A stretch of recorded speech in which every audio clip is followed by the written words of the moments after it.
Healthcare, an Aetna company, proudly presents the 2013 Missouri Valley Conference Men's Soccer Championship quarterfinal matchup number 1 as 5th seed Loyola gets set to take on the Cougars, the 4th seed from Southern Illinois University in Edwardsville. Hello, everyone. Along with Ty Keogh, I'm Scott Warman. Great to have you alongside as we get set for this first quarterfinal matchup. And Ty, we've got to talk about the weather conditions for today's matchups. Well, it is mid-November, so you're going to expect temperatures to be dropping, but more importantly, and I think more significantly for this type of a matchup, the wind situation here is something that will affect not only the quality of play, but perhaps the outcome of this game. I spoke with Kevin Kalish, the SIU Edwardsville coach, briefly before the match. He says if they win the toss, they're going to go with the wind because they've heard that the wind may drop later on today. Interesting. All right, let's take a look at the standings, which is brought to you by Purina Dog Chow. Help keep him strong. Dog Chow Strong. And there's the final standings as the regular season wrapped up last weekend. Missouri State and Drake get the byes today. They're waiting to play in the semis on Friday. And there you see our 4-5 matchup. Later on tonight, we'll have the 3rd seed Bradley Braves taking on the 6th seed Evansville Aces. Let's get to our matchup, though, between Loyola and Southern Illinois University of Edwardsville. And before we get to the keys, let's get to our national anthem.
Our national anthem here at Shea Stadium. Now let's get to Ty's keys to the game. Brought to you by Emerson, the global technology and engineering company.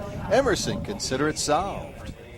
Well, for Loyola, they need to be defensively organized. They've given up more goals in the regular season than any other team that's in this tournament, so they need to face up to SIU and be well organized at the back. Set pieces are important for Loyola. They may not have as much possession as SIU Edwardsville. They may not have as many opportunities. They need to capitalize on set pieces. For the SIU Edwardsville Cougars, it's a payback factor. Loyola got their first win ever in the Missouri Valley Conference in a victory over the Cougars earlier this season. And for SIU Edwardsville, a young team, the one that Kevin Kalish has always stressed, possession. If they can maintain possession, then maybe they can break down that defensive organization of Loyola.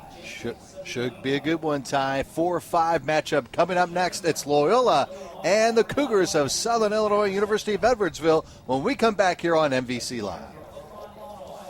You want affordable healthcare coverage that helps cover rising medical costs, and that's exactly what you'll get with Coventry Healthcare. We offer comprehensive, affordable plans for your family or business. Visit CoventryHealthcare.com or text wellness to 74574. Health, wellness, Coventry Healthcare.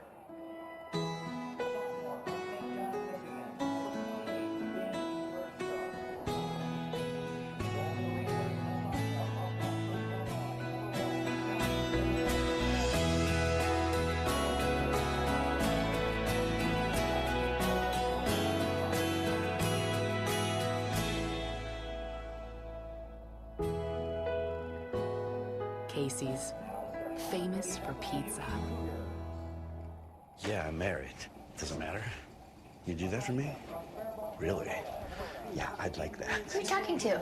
It's Jake from State Farm. Sounds like a really good deal. Jake from State Farm at 3 in the morning? Who is this? It's Jake from State Farm. What are you wearing, Jake from State Farm?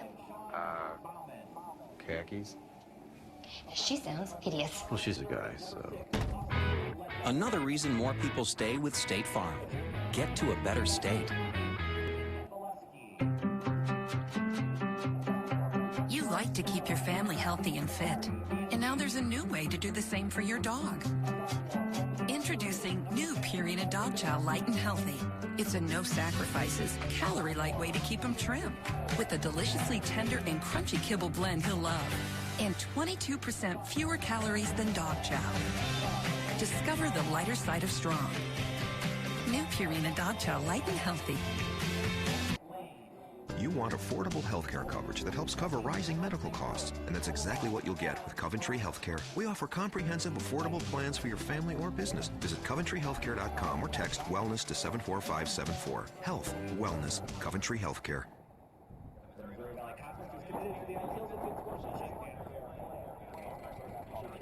Championship is brought to you by Coventry Healthcare, the official presenting sponsor for Valley Live. By Casey's General Store, Casey's, famous for pizza. And by Purina Dog Chow. Help keep him strong, Dog Chow Strong. As we welcome you back to Shea Stadium here in Peoria, Ty Keogh, Scott Warman with you. Let's get to our starting lineups, which is brought to you by Pepsi. Live for now. 5th C Loyal. There you see the starting lineups. Watch these guys. In fact, number 28, Bergstrom, is one of the guys at the midfield that you got to watch out for. Number 4, Knock, is the one that can put the puck or put the ball in the net. Eric Knock, number 4, one of the forwards for Loyola, and their goalkeeper is Tim Dabrowski. And Tim is a sophomore from Rockford, Illinois, and had a 1.7 goals against and a .682 save percentage in the Ramblers' first season as members of the Missouri Valley Conference. Meanwhile, for Coach Kalish and the Cougars from Southern Illinois University at Edwardsville, here is their starting 10 for today's game. And one of the best in the business is Kristen Valesky, number 8, the junior from Henderson, Nevada. Again, tops in scoring in the Missouri Valley Conference, and in fact leads his team in goals, and their goaltender and goalkeeper is one of the best in the business in the Valley. The goalkeeper of the year in the Missouri Valley Conference in 2012, John Berner, the senior from St. Louis, as he had a .84 goals against average. Take away that 10, it's actually 0.84, and 6 shutouts this season for John Berner. Well, Berner's kicks will be benefited by this strong wind, probably at least 15-mile-an-hour wind that we talked about earlier. The sun, a factor for Dobrovolsky, the goalkeeper for Loyola. And we are underway, and as Ty just alluded to, the Cougars from Southern Illinois University in Edwardsville, they're going to have the wind at their back to start things here in the opening half, as we've had some very big gusts of wind here in central Illinois. In fact, folks at Bradley here were telling us they had about a half inch of snow the other night.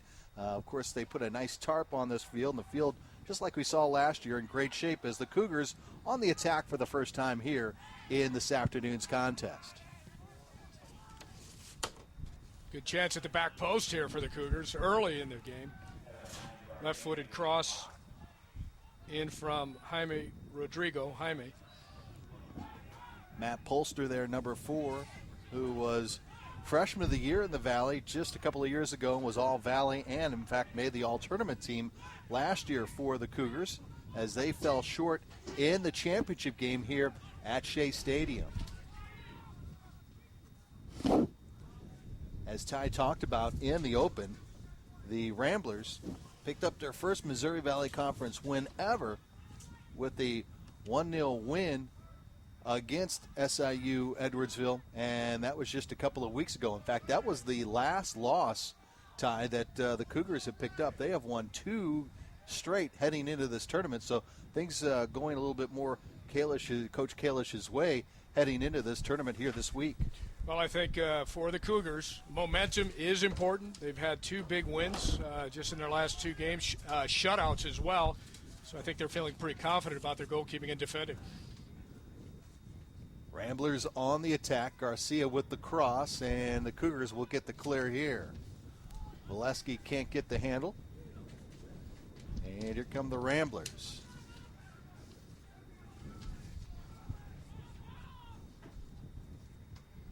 This is Brian Lunar, number 12 for the Ramblers. And they'll take it deep. Raymond, number 8.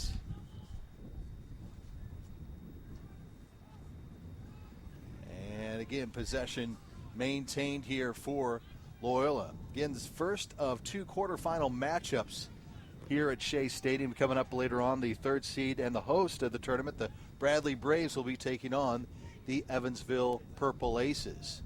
Garcia trying to make a move. Good defensive play there by Edwardsville, but we'll get our first corner of this afternoon's contest. And the Cougars playing with 2 freshman center backs, but so far they've held it together. There you see Neil Jones. He is the head coach of the Ramblers of Loyola, just in his first season. And of course, the first season, as we mentioned, for Loyola as a member of the Missouri Valley Conference. And really, when you look at it, even though a preseason number 1 for the Cougars, Ty, this is kind of a transition season. They had a lot of turnover from last year's team. They have a relatively young team, as I mentioned, 2 freshman center backs. Kevin Kalish, the Cougars coach, told me that he likes to stress possession with this group, but they don't really have the same chemistry or tools or level of player of experience that can keep the ball as well as the team he brought to this tournament last year. And there you see that kick right there as the elements, the wind, kind of taking effect on the potential clear there by Loyola.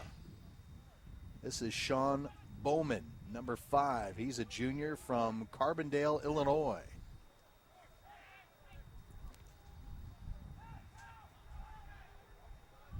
And now the Ramblers swing it to the outside. This is Daniel Hare, number 5. And we'll have the Ramblers to retain possession here.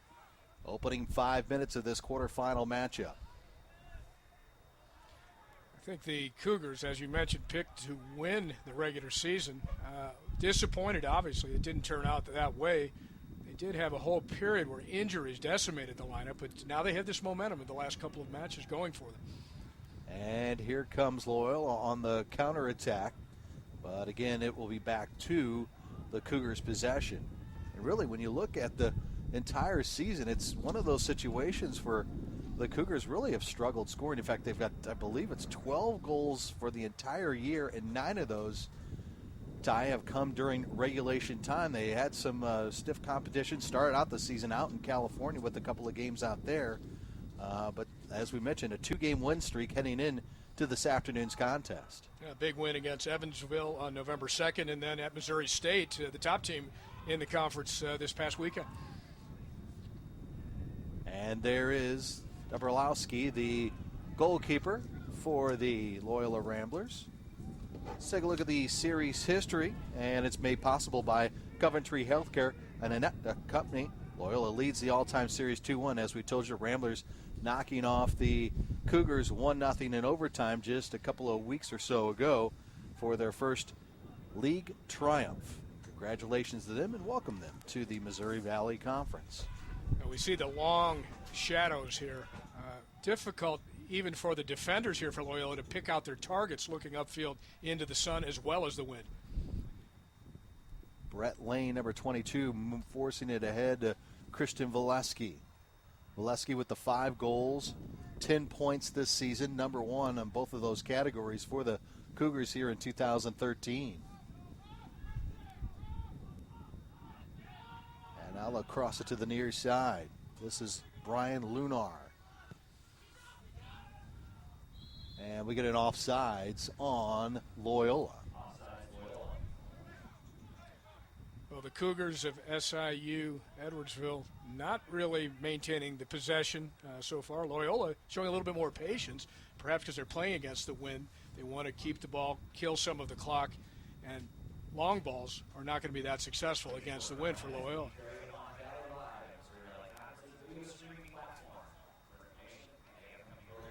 Matt Polster right in front and talking over with one of the assistant coaches. Looks like he's got a bloody nose. Yeah, he's mentioned he may have taken an elbow, if I read the body language correctly. And so they'll attend to Matt Polster. Again, had a fantastic year. His first 2 years with the Cougar program, just 3 assists this season. And He'll step out and they'll work on him here on the near sidelines. Yeah, they're going to want to get him back in. Polster, really, along with Valesky, probably those two the key performers for SIU Edwardsville if they expect to be successful in this tournament. Well, Ty, you played, you coached, and you've broadcast in a lot of soccer matches over the years and internationally, what have you, and you run into conditions like this. How do you handle things not only with the wind at your back, but also going up against the wind as Loyola has to do in the opening 45 minutes? Loyola is going to want to keep possession and keep the ball on the ground. The more time it spends in the air, the more it benefits the team that has the wind at their backs. By the way, Lewis Ellis, number 7, checks in for Polster, and we'll keep an eye on him here on the near sidelines.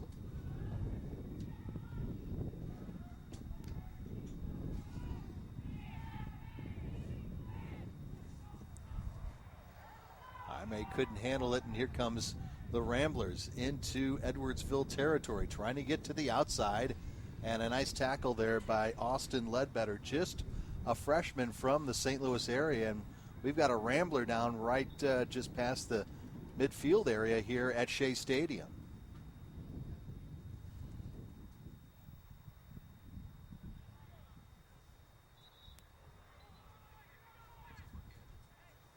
Let's take a look at what happened here. And it was on the carry by Bergstrom. Oh, wow. Just took a knee as he was falling down right there by Brett Lane. A knee to the kisser. He's up, though, shaking it off. And Polster comes back in for the Cougars.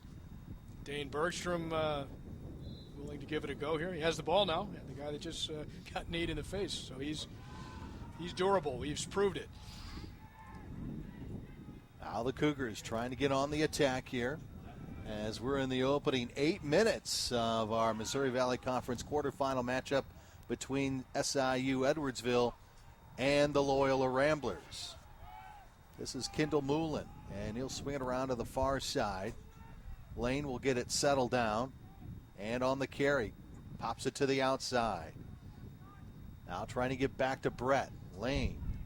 Nice attacking run by Lane out of the back to join the attack. It broke down at the last moment, but that's a real threat down the right-hand side for the Cougars. He had 3 red jerseys there, and next thing you know, it wound up Ramblers' possession.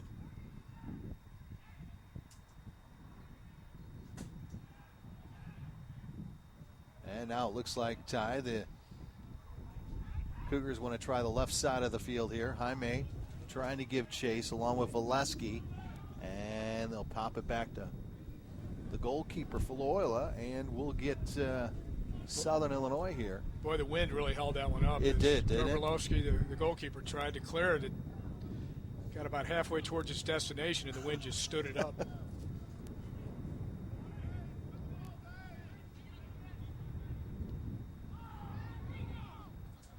And that'll be Cougar ball. And there's Polster, as we mentioned, just checking back in after getting his nose bloody. And there gets it on Valesky, trying to streak down the sideline there, but it goes out here on the near sideline. As the minutes tick by here, there's a little bit more pressure on the Cougars to take advantage and get on the scoreboard with this wind advantage. You don't want to be 0-0 at halftime and know you're going to have to play against this one. Now here comes Loyola on the attack. Here's Bergstrom. Bergstrom passed just a little too far for Raymond. Raymond's got some real height up front for Loyola. And not only him, but Andrew Raymond's number 8 for Loyola, which is why I mentioned set pieces for Loyola. They've got some real height that they could take advantage of on long throws, corner kicks, set pieces in general. And Berner with the boot there again with the wind at his back. Loyola clearing it to the midfield area, and the 50-50 ball taken by the Cougars. Here's Lane again. Lane trying to get to the middle, and again, that ball held up on that clearing kick by Loyola. Bowman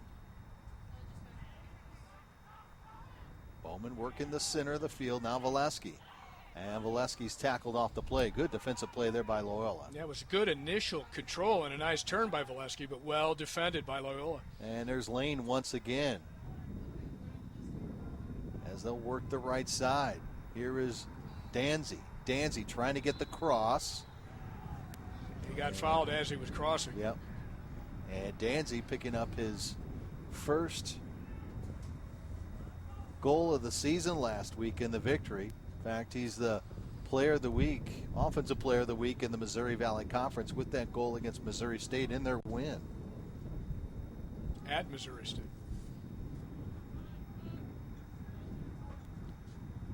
So while it's not technically a corner here, Ty, essentially you have a corner same type of setup situation here for Brett Lane and the Cougars. Directing traffic there in front of the goalkeeper, Dobrowski for Loyola. Here we go.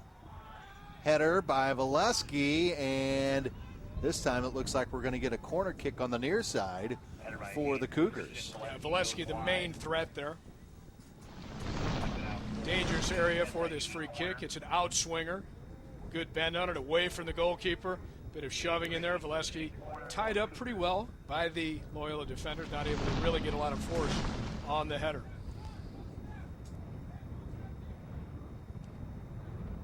Gabe Christensen, and he'll get another shot at it. He needs to do better than that. Yeah, I was just going to say the same thing. Got to get it past the first defender. Christensen, the sophomore from Iowa, transfer from Northern Illinois. Second attempt, much better. Going to the deep post, but that one carried. And we'll get a goal kick here for Loyola. The opposite of the overhead. The second attempt.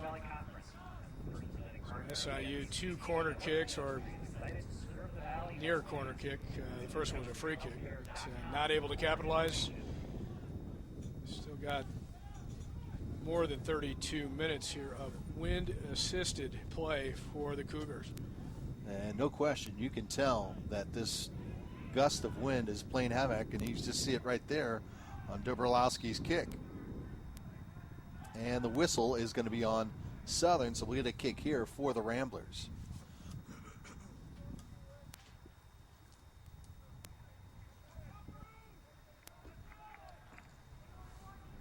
And as Ty alluded to, with the gust of wind at Edwardsville's back, it's not as if they've really controlled the play here in the near opening 15 minutes of this opening half. Yeah, it's been pretty evenly played. Neither keeper really severely tested. Not at all.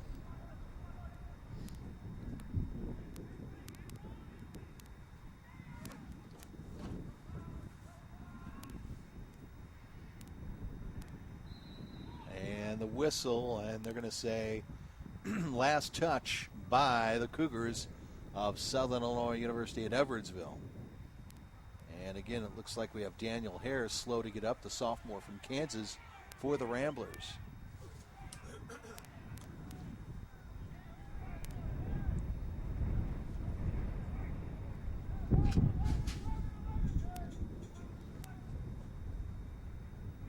Oh, nice play by the Ramblers. Garcia trying to drop it back, defending nicely for the Cougars. Now inside, and a battle one-on-one. And now Garcia with the cross, and now the Ramblers on the far post. And the whistle is going to go against Jabari Danzy on the defense there for the Cougars. So watch number 8 for Loyola, Andrew Raymonds. He towers above most of the Cougar defenders. Eric Knock, the senior from Cincinnati, second on the team in goals. Looks like he's going to take the kick here for the Ramblers. So we cross the 30-minute mark left in this opening half of play. Knock drives it, headed out. And Eric will try to catch up with it and does. Now Garcia with the cross and far post, and we'll get a goal kick. And nope, we're going to get a push off Loyola.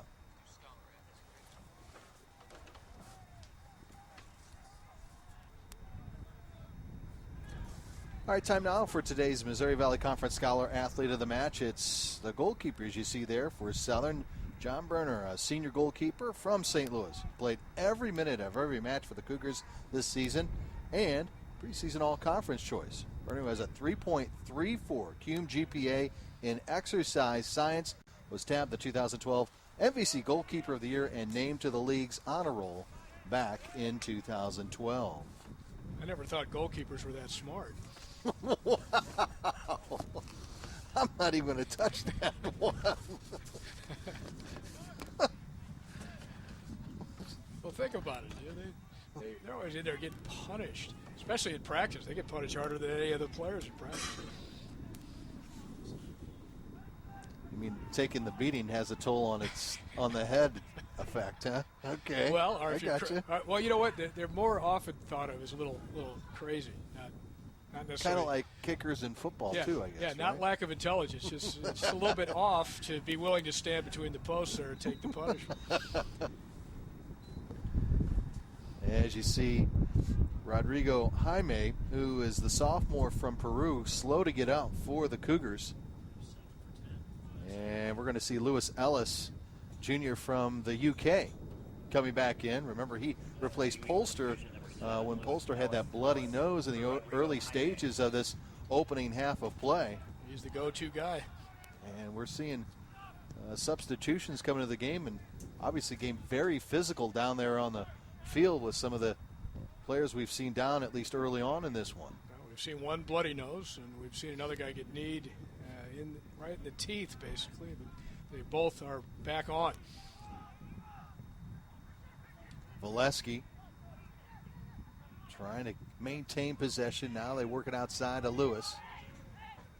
Now Danzy drops it back. Christensen in the middle of the field, and that was almost a dangerous miss kick there on an attempted clear by Loyola. Well, clearing in these conditions is difficult. They're staring into the sun, and the wind obviously plays tricks with the ball as well. So the Cougars of SIU Edwardsville should put more pressure, I think, in Loyola's end of the field to force errors like that. A poor clearance can turn into a goal easily.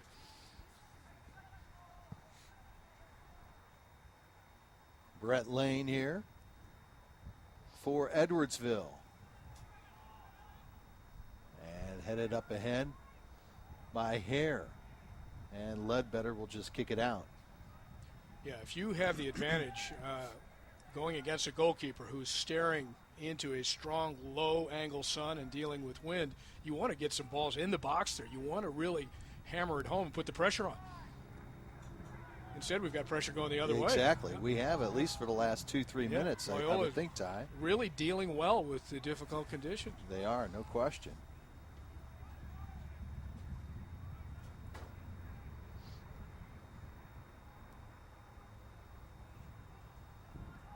Danzy trying to get ahead to Valesky. Valesky trying to settle it. And again, Loyola's defense just collapsing on number 8 for the Cougars. A good composure here up the right-hand side for Loyola. This is Garcia. Garcia trying to touch it ahead. This is Locke. Locke trying to get it in the middle. And there you see the Cougars doing a nice job of getting back and helping out defensively. And here comes Southern on the counterattack. Bowman. Bowman will touch it back. This is Andrew Kendall Moulin. And they'll swing it back to the far side. And Brett Lane, number 22. And this time they didn't try to use Lane streaking down that right side. Remember, he did that just about 5 or 6 minutes ago. Yeah, he did a very dangerous-looking overlap that only broke down at the last moment. Here's Lane to Valesky. And good defensive play there by Reed Patterson. Yeah, Patterson very tight on Valesky. And Patterson trying to get that outside. And that is a whistle on Southern. Yeah, Lane must have just clipped the Loyola player as he was turning. Zell will get the kick here for the Ramblers. As you see, under 25 minutes left in this opening half of play. No score between 4th seed SIU Edwardsville and 5th seed Loyola. Here in our first quarterfinal matchup from Shea Stadium here in Peoria, just outside the campus of Bradley University.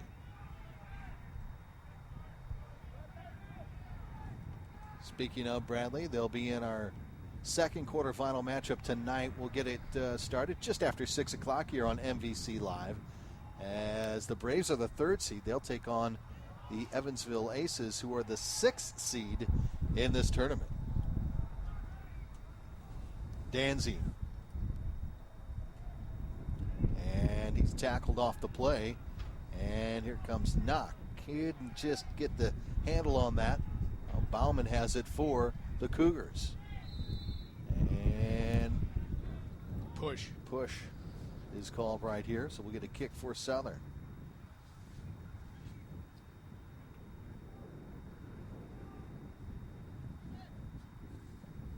And it looks like the freshman Austin Ledbetter is going to handle this for the Cougars.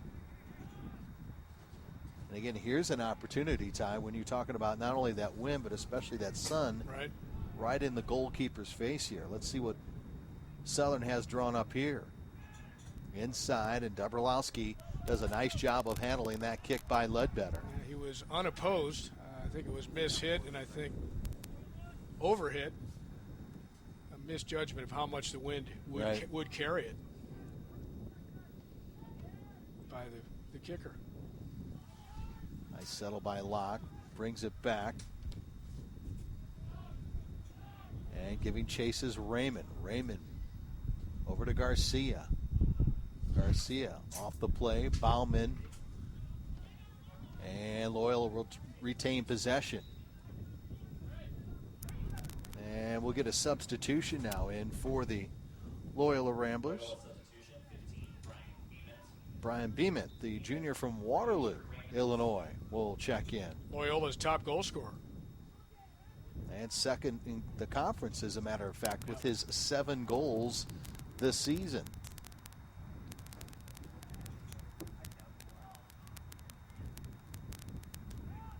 And Southern does a nice job of settling that down, trying to get on the attack here. But here comes Loyola. Loyola putting a little bit more of the pressure on the offensive end here in the last 10 minutes. Yeah, they have committed players forward, trying to keep the play in the Cougars' end of the field, and it's paid off. Cougars having some difficulty getting out of their own half of the field. And another nice defensive play there. On the cross, headed out. Ramblers again, second cross, far side. Garcia couldn't get a header. Now catches up to it. And now up ahead. And again, the Ramblers putting on some pressure on the Cougars defense, and now they'll tap it back to Dabrowski. You know, and Christian Valesky, the most dangerous player for the Cougars, all alone up front against 3 defenders. Yeah. Garcia, nice play there.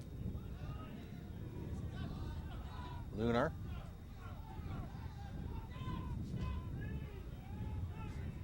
Onsides is Loyola. This is Savino. Jake Savino. And it looks like we're going to get a corner here for the Ramblers. First time we've mentioned Jake Savino, sophomore from Schaumburg, who has a goal and an assist for the Ramblers this season. And you get a shot of the Ramblers and Cougars bench here. Second corner of this first half for the Loyola Ramblers.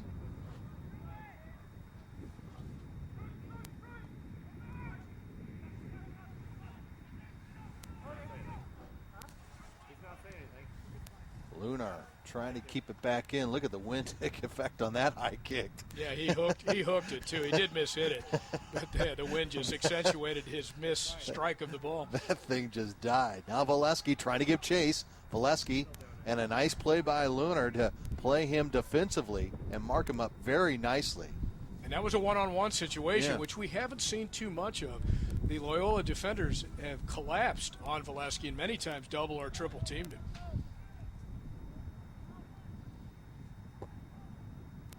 Well, as we talked about in the outset, it hasn't been easy for the Cougars to score many goals this season. And we'll get an offsides call on Southern here as we're under 20 minutes left in this opening half of play. Yeah, if you're the Cougars and Kevin Kalish there on your right, their coach, you don't want to press, you don't want to panic, but you definitely want to go into the locker room at halftime with a lead because you're going to be facing the same wind condition in the second half. And maybe the sun will have been less of a factor by then if it goes below the horizon, obviously, or behind the building here. Well, there you see the wind taking effect of Dobrowski's kick there. That thing just got hung up, and Valesky couldn't grab the handle. They're going to say it is Cougars' possession here.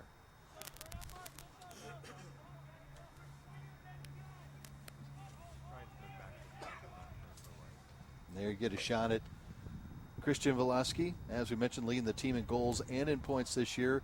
2012 All-American, along with being an All-Valley Conference player. Was second in the league in goals last season. On the kick, headed out by Loyola, kept in. And the Ramblers trying to clear out the possession here, and there's Ledbetter up ahead, but easily handled by Dobrowski, the goalkeeper for the Loyola Ramblers. Yeah, he's trying to turn and play an intricate pass when maybe he should have just turned and hit it as hard as he could with this wind. They haven't tested Dobrowski with any shots from outside, which you want to do in these conditions.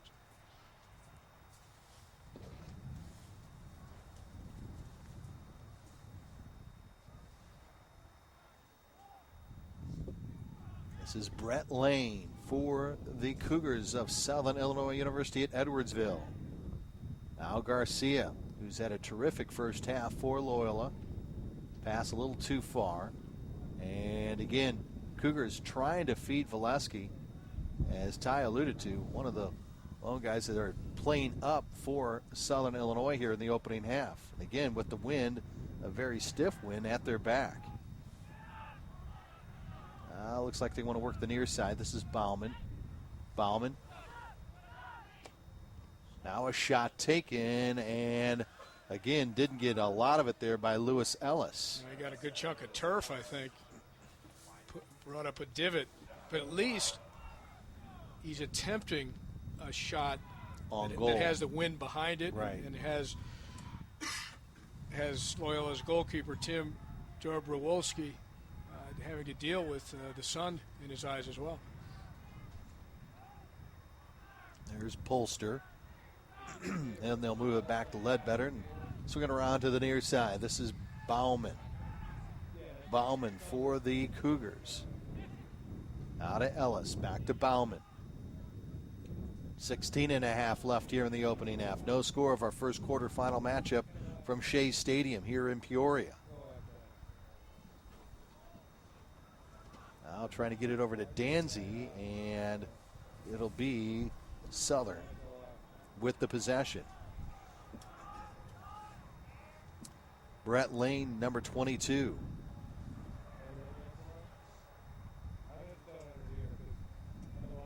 Here's Lane.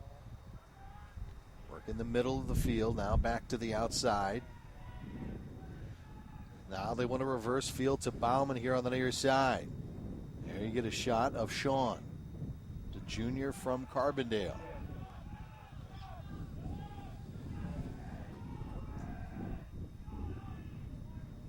Brett Lane again.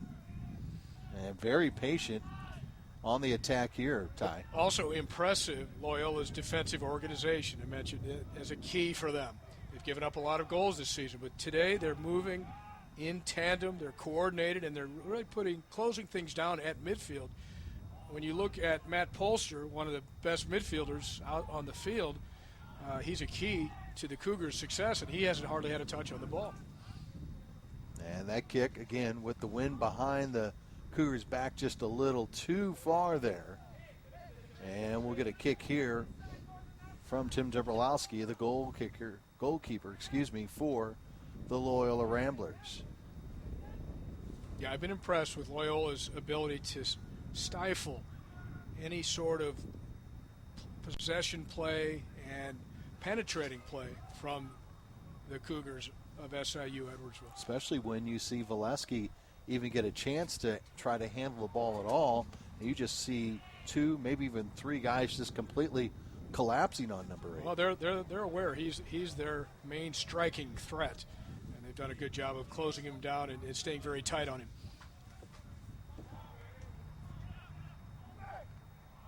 There's Valesky there. Again, you saw 3 red jerseys surrounding Christian. Now Davey on the steal. And a little missed pass there by Lane, who wanted to try to rip it down the right sideline there. Yeah, he's looking to move forward again on the right flank for the Cougars. There's Polster there, as Ty was just alluding to. He's a key element for the Cougars, any success they might have in this quarterfinal. Lane with picking up some steam, but again, another great defensive play by Loyola.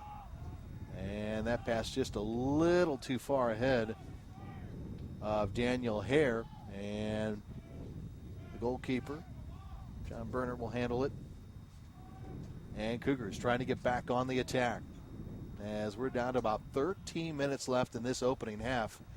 And really an impressive first half of play by the Loyola Ramblers to keep Southern Illinois out not only of the nets. Not only absorb that pressure and keep it 0-0 in difficult conditions, but also threatening. Correct. The Cougars' goal on several occasions, on a couple of set pieces. I think they had more attack time, to be honest with you, Ty. They certainly did in the first 25 minutes or so. Yeah. There you see Lunar for Loyola. And Garcia trying to head it forward, and that one will go out here on the near sidelines.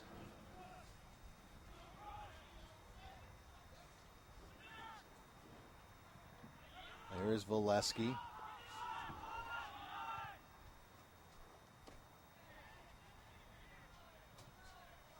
Nice settle by Christensen. And now Bauman.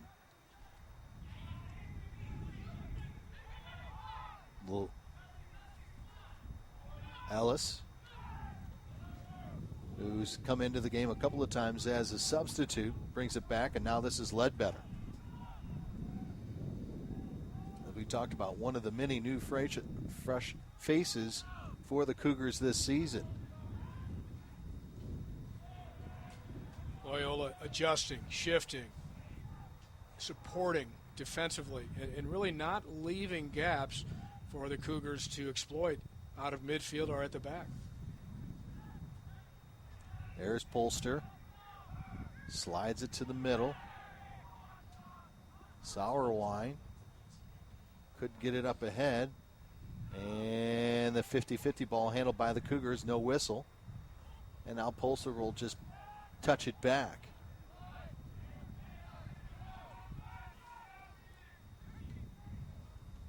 Bauman tripped up by Garcia, and we'll get the whistle there on Enrique.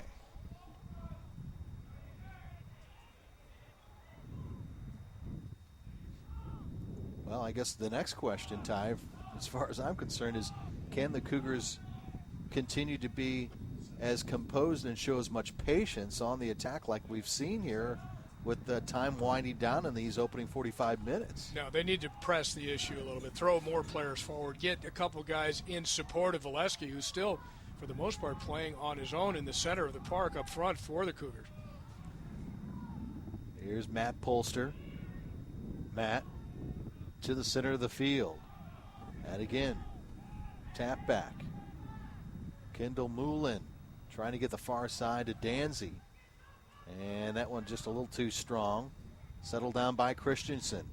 Out of Danzy, back to Christensen. Now over to Velasquez. And a whistle. And that's going to be on Loyola? Yeah, a foul trailing the play. So a free kick for the Cougars here.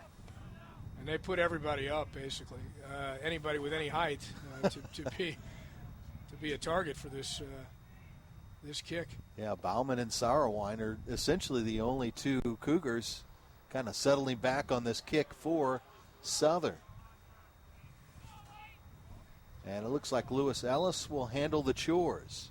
Ellis with the drive, and I think a missed kick again by Lewis. Yeah, another poorly taken set piece for the Cougars, not making it past the first defender.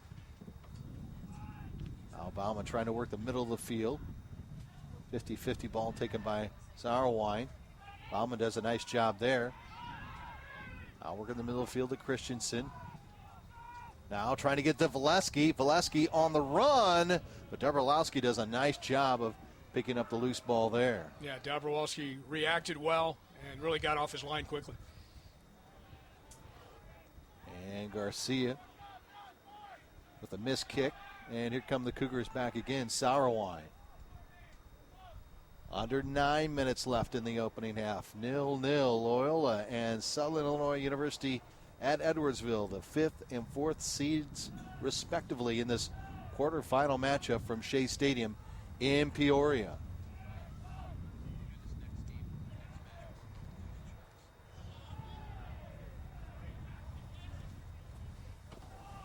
Strong tackle there by Loyola's Ryan Howe. No foul.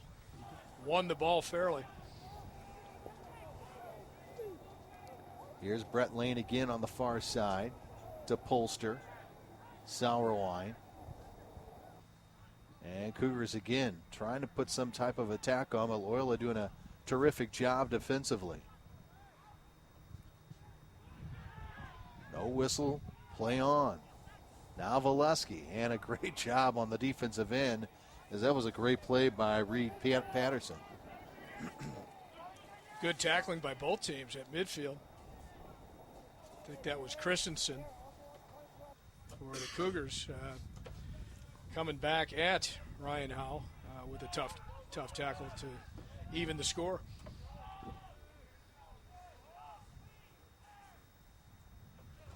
Seven and a half left here in the opening half. Again, no score in our first quarterfinal matchup here on MVC Live.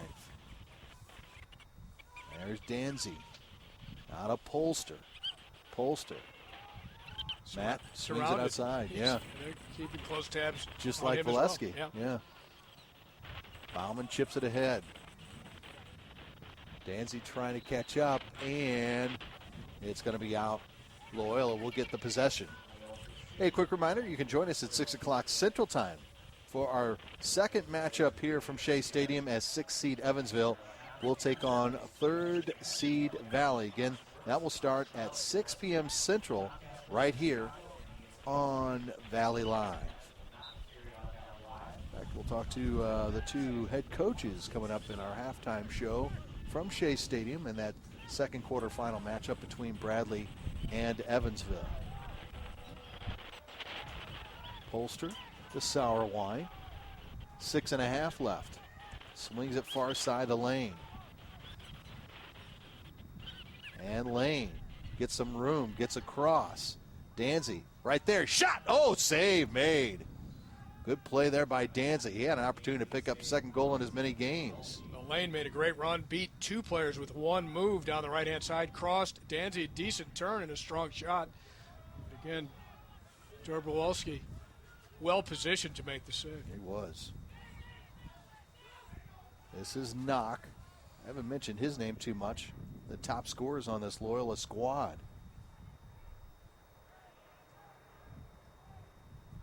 Now Bergstrom. And Loyola trying to get a counterattack here. And the Ramblers will just settle it here with Lunar. Now the near sideline. And there's Bauman back defensively for Southern. Nice job. And a shot taken. And we're going to get another corner here for the Ramblers, their third of this afternoon's contest. It was a good job by Jake Savino, number 9, picking up that 50-50 ball there, Ty. Yeah, forced the issue, won the corner.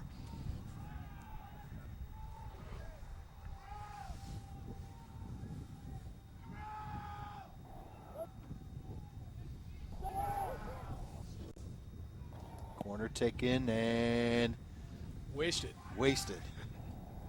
And again, that stiff wind, I think, has also played a role, and we haven't really had very successful corners at all here in the first half of this contest. Yeah, or free kicks. I mean, in general, they've either been overhit by the Cougars or underhit.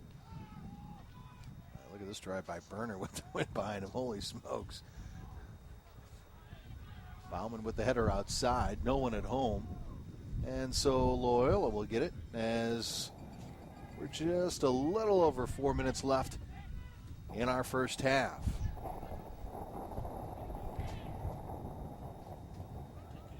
Knock. And Cougars will get it back. Just like we've seen Valesky as well as Polster kind of getting collapsed on, we're also seeing Eric Knock, one of the top scorers for Loyola, as Southern's defense kind of collapsing on number 4. Well, the opponents know where the danger presents itself and try to bring the defenders to that threat. Both teams well prepared by their coaches. That kick a little long by the Cougars, so we'll get a goal kick here.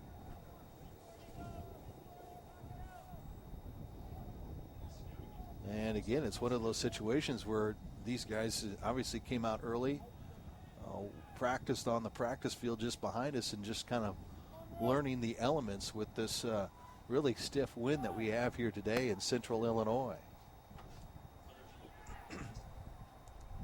Now Valesky, again, being covered, and the Ramblers will clear the pressure out a little bit here, and there's Bergstrom, number 28. Dane with the touch pass ahead. And it looks like they want to reverse field, but Valesky there will come up with the intercept and the whistle, and we'll get Cougar with a kick as we're under 3 minutes left. That's just pure hustle there by Christian. Ryan Howe there for Loyola throwing Valesky to the ground there. Thought he might at least be spoken to by the referee. Ledbetter, the freshman's going to handle the kick here for the Cougars. Drives it in, and again, just a little too strong there, Ty. Yeah, overhit. And here come the Ramblers. A nice play there by Bauman to break that attack up. Sauerwein for the Cougars. And let's see if they want to put some more pressure on here as we're down to 2 minutes left in this opening half. Long drive by Ledbetter. Valesky couldn't get it to one of his teammates, and now here come the Ramblers on the near sideline.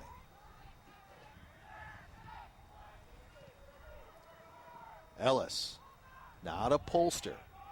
Polster, 3 jerseys around him. And frustration written all over his face No because question. of it. Yeah. Remember, Polster had that bloody nose very early in the match. Could have thrown him off his bearings a little bit. That's Lunar there for Loyola. And the Ramblers really have to be pleased at what has transpired here in the opening 44 minutes of this opening half, as we have a scoreless tie. Yeah, they've accomplished their goal, really, of frustrating the Cougars and denying the Cougars that advantage that they took on the coin toss of taking the wind as well as the sun factor in the Cougars' favor. Long throw in, and Bergstrom trying to bicycle there. And now they head it out as we're under a minute left. Now Danzy trying to get the counterattack for the Cougars. Danzy on the carry, and the whistle as we'll get Loyola will get the possession back. Under 30 seconds left. Yeah, the Cougars, to me, just didn't show enough urgency early on. I mean, they maybe expected the Wind to score the goal for them automatically.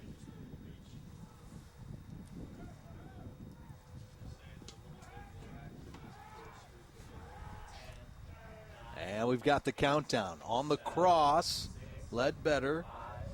And we will not get the corner before the end of the opening half of play. 45 minutes in the books here in our opening quarterfinal matchup at Shea Stadium in Peoria as the 4th seed Cougars from Southern Illinois University at Edwardsville and the 5th seed Loyola Ramblers are scoreless after 45. Stick around, our halftime show from Shea Stadium coming your way next here on Valley Live.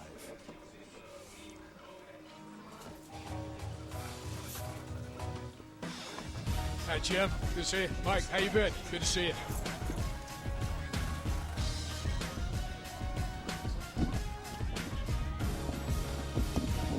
Thanks.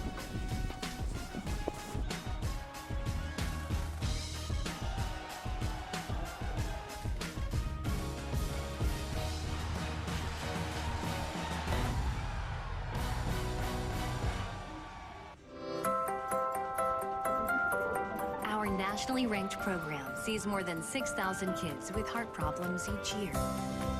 We treat them in St. Louis's only state-of-the-art suite that allows us to diagnose and operate in one place. And we have the region's top 2 pediatric heart surgeons. Each day, our heart team comes together to heal kids, one heart at a time. Having the best. Another way our love for kids just keeps on growing.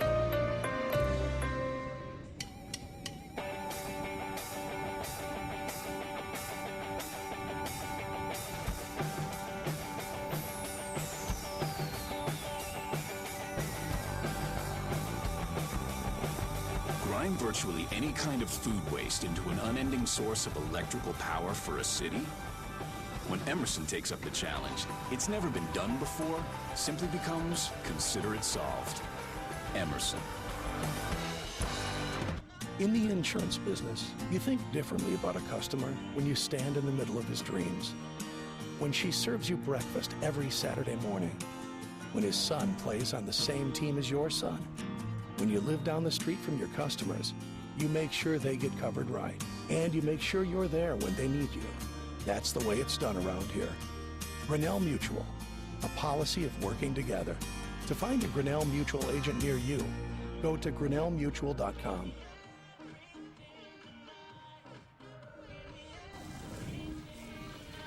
Back at Shea Stadium as we are at the half of our first quarterfinal matchup here on Valley Live of the Missouri Valley Conference 2013 Soccer Championships. As you see, no score between the Cougars of Southern Illinois University at Edwardsville, the 4th seed, taking on the 5th seed Loyola Ramblers. And we'll let you know that, of course, our coaches and our chat with the coaches is made possible by the St. Charles, Missouri Convention and Visitors Bureau. And kind enough to join us, the head coach here at Bradley, Jim DeRose. Good to see you as always around this time of the year. And first of all, congratulations on the big accomplishment of getting number 200 here recently. No, I appreciate it. Thanks very much. Just means you've been coaching for a while, right? So I knew you were going to say that for some reason. Most coaches do. Yeah, no, it's you get good players and you let them do their thing and they do some stuff for you. But I appreciate it.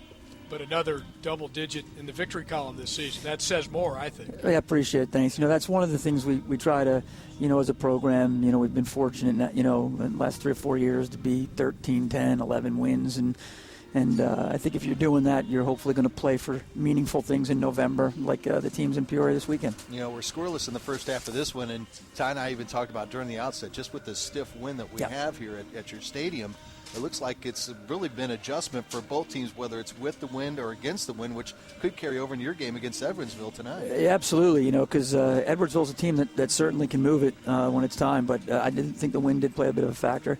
Traditionally in Peoria, I don't want to jinx us, the wind does kind of die down when the sun goes down, but it's going to be cold for sure. How about these Evansville guys? You just saw them Saturday, and now you're facing them again. Yeah, in the last couple of years it's been like this for us. I think our game over there, if we stuck around long enough, it could have been 5-4. I really think at this point, in the season, we know each other so well. We've seen everything on tape from each other. And I think sometimes that's a difficult thing. But on the good side of it, the kids decide the game in this. It's, nobody's going to probably impose themselves tactically on the other team. And no secrets. Yeah, right, as it should be. It should be about the kids and what they do. But, for us, it's we're excited to be playing. Anytime you're playing in November, it means something good's happening. Well, it looks like, just looking at some of the numbers getting ready for your contest tonight, that your goalkeeper, Brian Billings, is capping off a tremendous career here in Peoria. Yeah, he's a next-level player. He was fortunate in PDL this year. His team at Ocean City won the league and did that, and I think he's on most MLS teams' watch list. And there's really nothing you can say about him. I mean, he set a career high for saves over at Evansville on Saturday, so probably tells you something you need to know about tonight's game. But he's kept us in a lot. The 1-0 win at UConn this year when they were one in the country, he did it at number 5 or 6 Northwestern or 3, whatever they were. We ride him, and you're not going to go far without goalkeeping. And he's been able to win us a championship, take us to a couple NCAA tournaments, and we're happy to have him at least for one more game. Well, it's going to be an interesting one tonight. What do you think are maybe a key or two for you to come away and move on to the semis? Yeah, I think tonight's game, if you're a soccer fan, you'll like it. I think, we're talking about it. Evansville's one of the best attacking teams in the country, period. I don't think many teams, ACC, Big Ten, Pac-12, roll out 8 guys like they do that can attack and get after it. And it's not just pace or anything like that. Really high soccer IQ. They move off the ball really well. And they just create a lot of mismatches for us. And, it'll be how we deal with that, and hopefully we can get up on the counter a bit. It's not easy, I know, throughout a season to try to maintain a field. But you guys, again, I know Ty and I even talked about it last year, how well you've maintained this field over at Shea Stadium and get ready to host the tournament once again, Jim. I appreciate it. I mean, it's been a tough year. Mike and I were talking, the first game of the season, Evansville was a partner with us. It was 104 degrees, and we just run into a little bit of problems. But a lot of people work hard. We have great coaches in the league that help us when they come, not warming up and doing some things. And, we wish it was a little bit better, but we had the field blankets on and a layer of ice and an inch of snow that we had to work with just less than 24 hours ago. Sounds exciting. Yeah. Glad we didn't have that. Other duties as assigned. But you get the home field. I mean, how big is that for your team, Bradley, tonight? It's great. I think for our seniors it is. On the other side, that sometimes, hosting a conference tournament is a bit of a challenge. Our guys are in class today, and usually we come out for 7 o'clock kickoffs a few hours before the game, but today guys had exams, and you'd maybe lose a little bit of the focus that you would on the road. But I think to trade it off in front of your family and friends is a much better thing to have, and we're fortunate to have an administration that allows us to bid for it every year. Hey, thanks for swinging by. Great, thanks guys, I appreciate it. Thanks for everything you guys do. It makes it first class. That is Jim DeRose, the head coach of the Bradley Braves, and of course our visit with the coaches is brought to you by the St. Charles Convention and Visitors Bureau. Ty Keogh, Scott Warman with you. We're at the half of our first quarterfinal matchup. 0-0 the score between the Cougars of Southern Illinois and the Ramblers from Loyola. Stick around. More coming up after this on MVC Live. You want affordable healthcare coverage that helps cover rising medical costs, and that's exactly what you'll get with Coventry Healthcare. We offer comprehensive, affordable plans for your family or business. Visit CoventryHealthcare.com or text wellness to 74574. Health, wellness, Coventry Healthcare.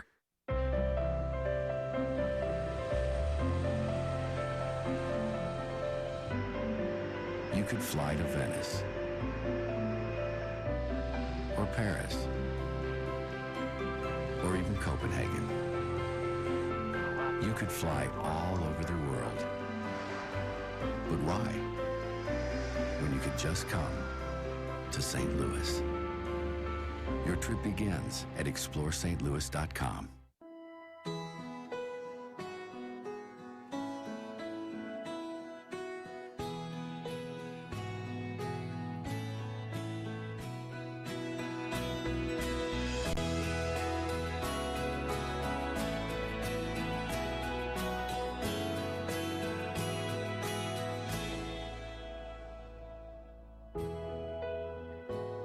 Casey's, famous for pizza. The Hotels at Grand Prairie, Peoria's newest hotels, welcomes every kind of traveler on every kind of trip. From extended stays to family getaways, our convenient location and complimentary shuttle service throughout the Peoria area, along with superior customer service, guarantees the most satisfying experience. Choose Hampton Inn & Suites. Wingate by Wyndham, Country Inn and Suites, and Candlewood Suites in Peoria at the Shops of Grand Prairie as your home away from home. You want affordable healthcare coverage that helps cover rising medical costs, and that's exactly what you'll get with Coventry Healthcare. We offer comprehensive, affordable plans for your family or business. Visit CoventryHealthcare.com or text WELLNESS to 74574. Health, wellness, Coventry Healthcare.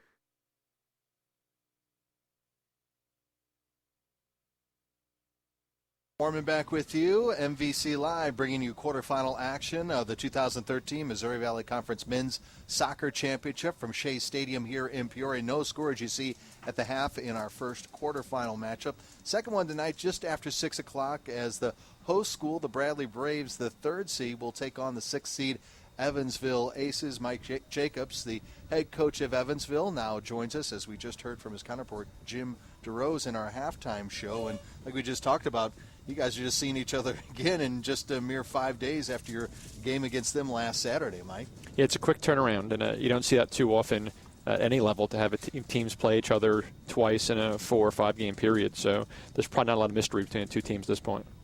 So what kind of match was it? I mean, did you feel you matched up okay? You're a little bit the underdog here in terms of seed and also in terms of playing on Bradley's home field. From the game on Saturday, it was probably a great game to sit in the stands and watch, because you had two teams with some very good attacking players, some guys who created some good scoring chances.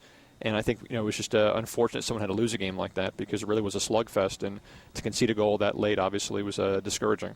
And speaking of scoring, goal scoring for Evansville has not been a big problem this year. Yeah, we've been fortunate to have some really creative attacking players, guys who can create chances for themselves and others. And we've been able to convert scoring chances against some very good teams this year, and clearly Bradley was one of them.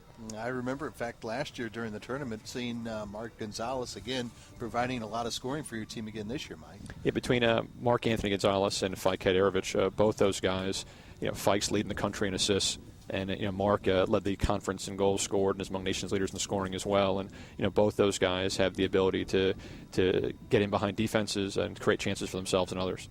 So this next match tonight against Bradley, what is the most important thing for you to accomplish? Obviously, you could score goals, but at the other end, how do you contain them on their home field? For us, I think we need to make sure that we make good choices and can concentrate on playing the way we want to play. I think you have two teams that are trying to dictate the tempo of the match, and I think if we can dictate how we want to play and what areas of the field we're able to play, we'll have success. Big hill to climb, but obviously your focus for your team game by game, but would you love to win a championship, get that automatic bid into the NCAA tournament? But I guess the question is to win 3 games in less than a week. That's a lot of soccer for these guys to play in to try to claim a championship, isn't it? It's a tremendous opportunity for our guys to be playing in the postseason. You work all year to get to this stage of the season, and I think you're not doing the process justice if you're focusing on anything more other than the match we have today. And I think we can concentrate and get 3 points today. We'll take it as it goes kind of after that. How has Tepin played as your goalkeeper again this season? Yeah, Eric's been one of those guys. Last year I would have kind of described him probably the same way. He's maybe our most valuable player because when he plays really well, we're tight defensively. I think when he was leaky or I think that concede scoring chances, I think we have challenges, and in a lot of ways I think you'll see our team really will kind of rise. Our sun will rise and set by how Eric does back there in goal. So he is a stabilizing force or not, depending on the type of day he's having. Yeah, and in most cases, I would say 9 to 10 days he's pretty steady. Yeah. But for us, I think he saw a lot of shots this year. We played against some of the best teams in the country, and I think he stood up to most of those matches. And we're excited about the opportunity to have a chance to stand up against the Bradley team tonight. If you win the coin toss, will you take the win or will you go against it? We'll have to wait and see what happens. I love it, Mike. Thanks so much. Good luck tonight, buddy. Appreciate it. Playing close to his vest. Yes, he is. Smart man, Mike Jacobs, head coach of the Evansville Aces. Again, the Aces and the Bradley Braves coming up in our second quarterfinal matchup, and we'll have it for you just after 6 o'clock. We're getting set for the second half of our first quarterfinal. No score between the Cougars and the Ramblers. Back after this on MVC Live.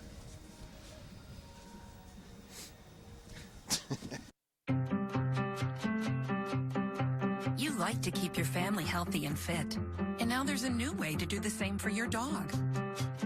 Introducing new Purina Dog Chow Light and Healthy. It's a no sacrifices, calorie light way to keep him trim, with a deliciously tender and crunchy kibble blend he'll love, and 22% fewer calories than dog chow. Discover the lighter side of strong. New Purina Dog Chow Light and Healthy. Jeepers, it's the creeper! What do we do now?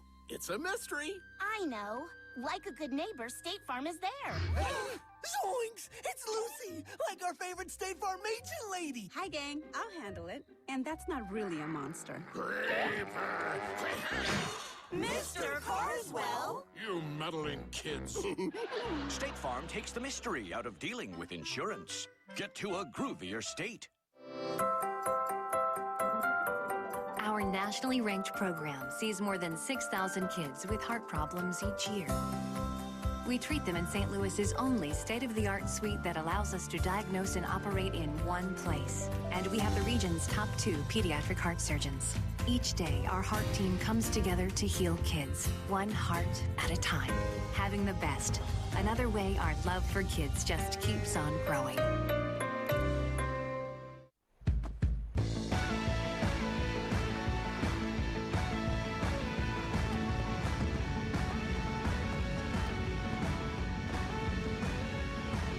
Help join a continent of nearly 3 million rugged square miles with a single broadband connection? When Emerson takes up the challenge, it's never been done before. Simply becomes, consider it solved. Emerson. Welcome back to Shea Stadium here in Peoria, just a little off the campus of Bradley University, as we get set for the second half of this quarterfinal matchup between Southern Illinois University in Edwardsville and Loyola. And Coventry Healthcare and Annetta Company proudly presents the second half of the 2013 Missouri Valley Conference Men's Soccer Championship quarterfinals. And let's take a look at the first half stats in this matchup. And it is brought to you by Wingate by Wyndham Hotel, the preferred property of the Missouri Valley Conference in Peoria. You can call them at 309-589-0033 or visit petersonhotels.com/Wingate-by-Wyndham to book your hotel rooms on your next trip to Peoria. Well, we look at these stats, and what's surprising is not so much that SIU had more shots. They had the wind at their backs, but the fact that Loyola was able to force 3 corner kicks to only 2 for the Cougars. And I think overall the Cougars just did not have enough urgency in their play. And I think these stats reflect it. They had the huge advantage of the wind and did not really press it. And really, when you look at it, 5 shots, almost, to be honest with you, Ty, kind of even surprises me. And maybe those 5 shots coming from the Cougars, maybe later on in that opening 45 minutes of play. 2 of those shots coming from Jabari Danzy, 1 from Ledbetter, only 1 from Valesky, and 1 from Lewis Ellis, who was the lone substitute for Edwardsville. Eric Knock, the forward for Loyola, had the 2 shots on goal in the opening half for Loyola. And again, Valesky, they just completely collapsed on him. He really had no room to work at all in that opening half. If you're Loyola, you have to be very pleased that the most dangerous player on the other team only had 1 shot. Right. And they did their job. And we talked about the key for Loyola, particularly in the first half of play, was defensive organization. They were well organized, and they did get the numbers, the bodies on Valesky when they needed to. And not only Valesky, but also Polster. When he had a chance to carry the ball in the attack zone, it was like next thing you know, there were 2, 3, sometimes even 4 red jerseys going right after him. Loyola, I think, outworked the Cougars, and I think they played more as a team. They moved as a team, and they really carried out their mission, which was to frustrate the Cougars and negate that advantage of the Cougars had in that first half of play with the wind. So it's going to be interesting now because the Ramblers will have that stiff wind at their back. And again, the other thing and the other element that Ty alluded to in the opening half of play is not only that stiff wind that will be going up against the Cougars, but now that sun is starting to come down too. And that could really be nasty to Burner's eyes if you catch it right on a potential shot on goal by Loyola. Yeah, it may not be too long because the shadow of the press boxes might protect him. Yeah. But that will be interesting, at least early on, if we get the Ramblers, or if we see the Ramblers go on the attack, and they'll have the opportunity to get on the attack to open up this second half of play from Shea Stadium.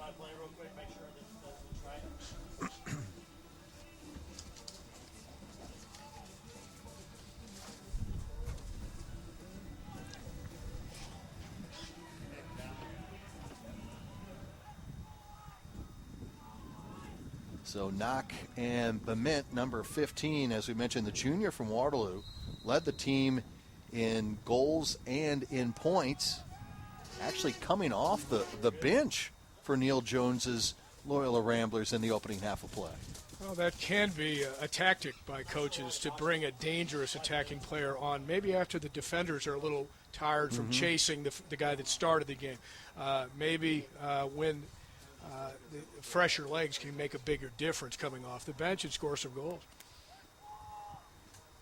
Erner with the kick, and there you see it being held up there by the stiff wind. Again, the Cougars going against that stiff wind here in the second half.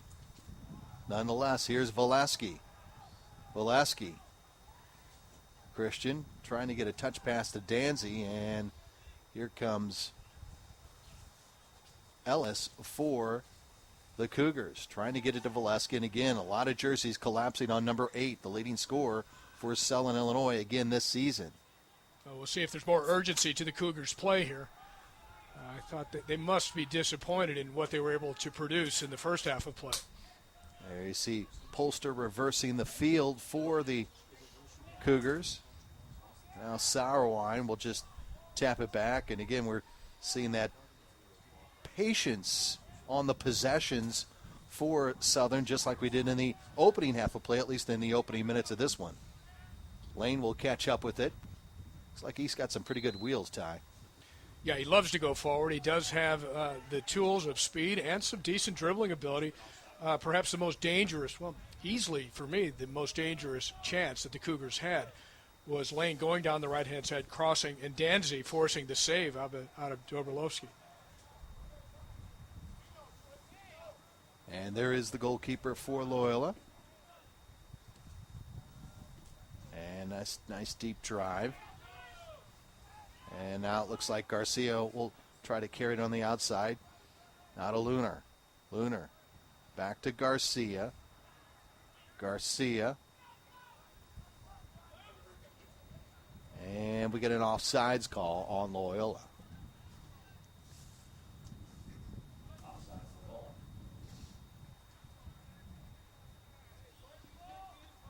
And again, we saw that offsides call a couple of times at least on the attack for the Cougars, again with the wind at their back.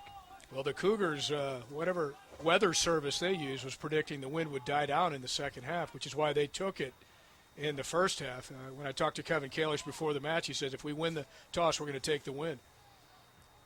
Here's Poulter. And now Bauman. And again, it looks like the Cougars are content on trying to reverse the field here and try to work the near sideline.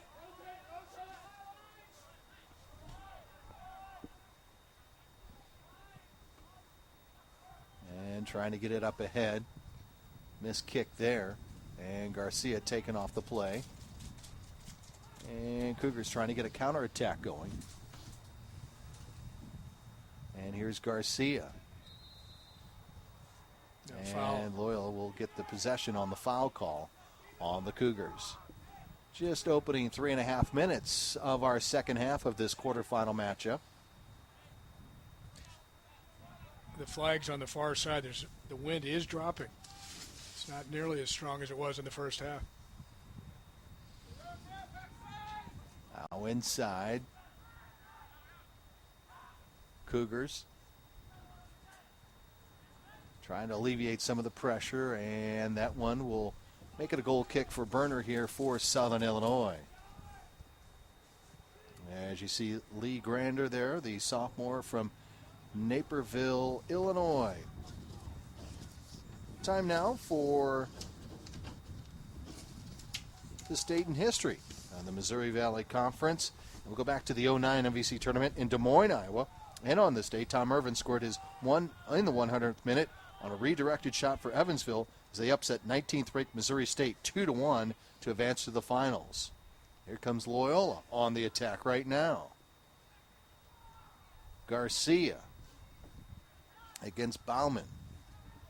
And Bauman does a nice job defensively, but he goes just past. Yeah, Bauman he's quick in the recovery to tackle. He is a quick tackler.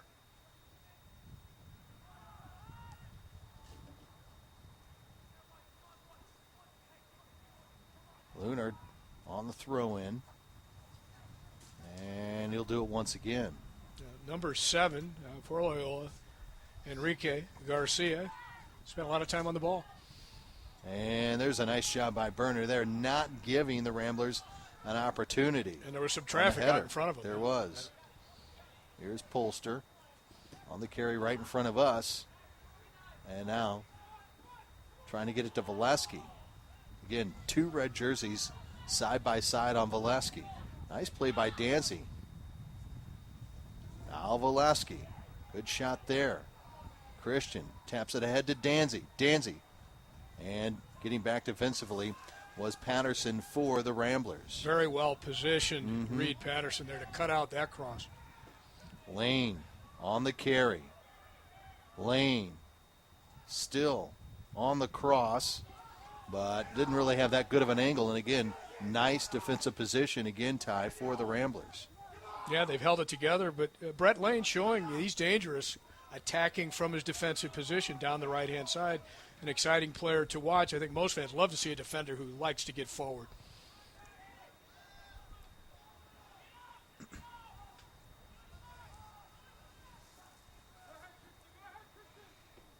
Reed Patterson, number 11 for the Ramblers. Yeah, Garcia, good possession again under pressure.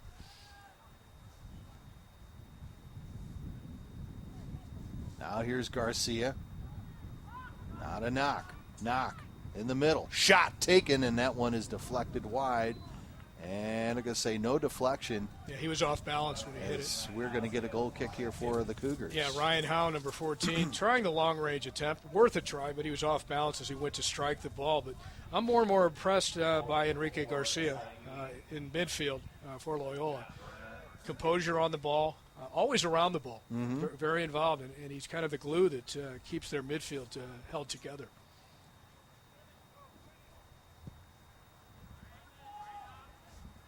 Burner skies this one. And Valesky might have gotten off a little push-off there. Well, kind of some ugly sequence of soccer there. Ball up in the air the whole time, people shoving and grabbing the whole time. Not the beautiful game. Here's Garcia now on the outside. Enrique drops it back to Howe. Howe trying to get it ahead to Knock. Knock, can he come up with it? No, just too far and too quick on that pass. Just a little too much mustard on that one. Yeah, the pass carried, and Knock had to do a curving run to stay onside, and then to try to accelerate back forward. He couldn't get the speed going to catch that one.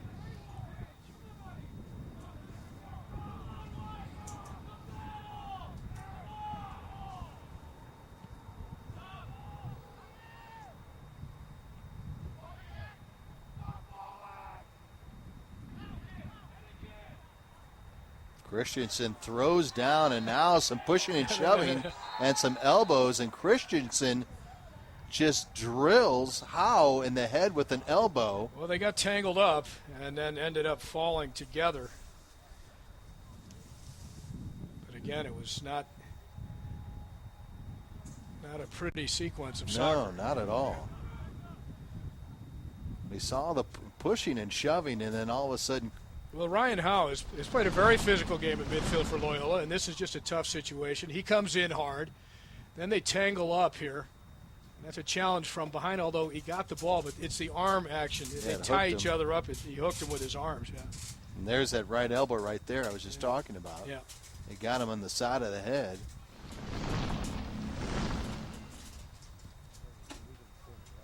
And Christensen's back up on his own 2 feet. And it looks like Howe's up too. So, and now the referee, I think, is doing a great job here, David Jaworski, to talk to both of these young men.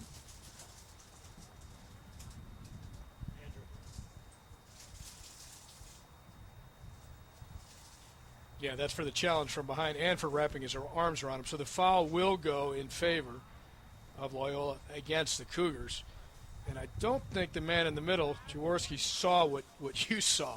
Or I think there might have been something a little more serious, a yellow card, something along those lines. Well, that's why I was waiting for the yellow card, to be honest with you. Yeah, Once I saw that elbow go to the head. Well, Christensen, may have gotten away with a little bit of something there.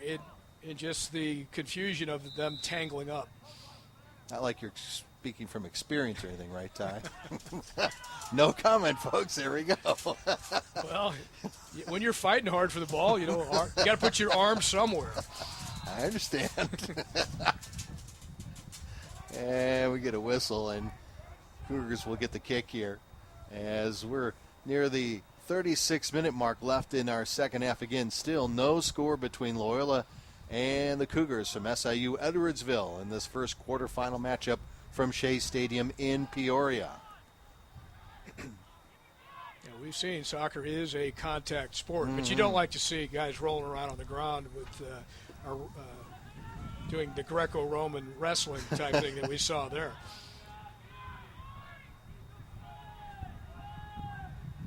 Patterson on the outside. Lunar with the missed kick, and Polster trying to get it to the outside. No whistle. As the Cougars were looking for one there, and that was Lewis Ellis, the junior, who just got back up on his own feet. He's still feeling it, though, obviously.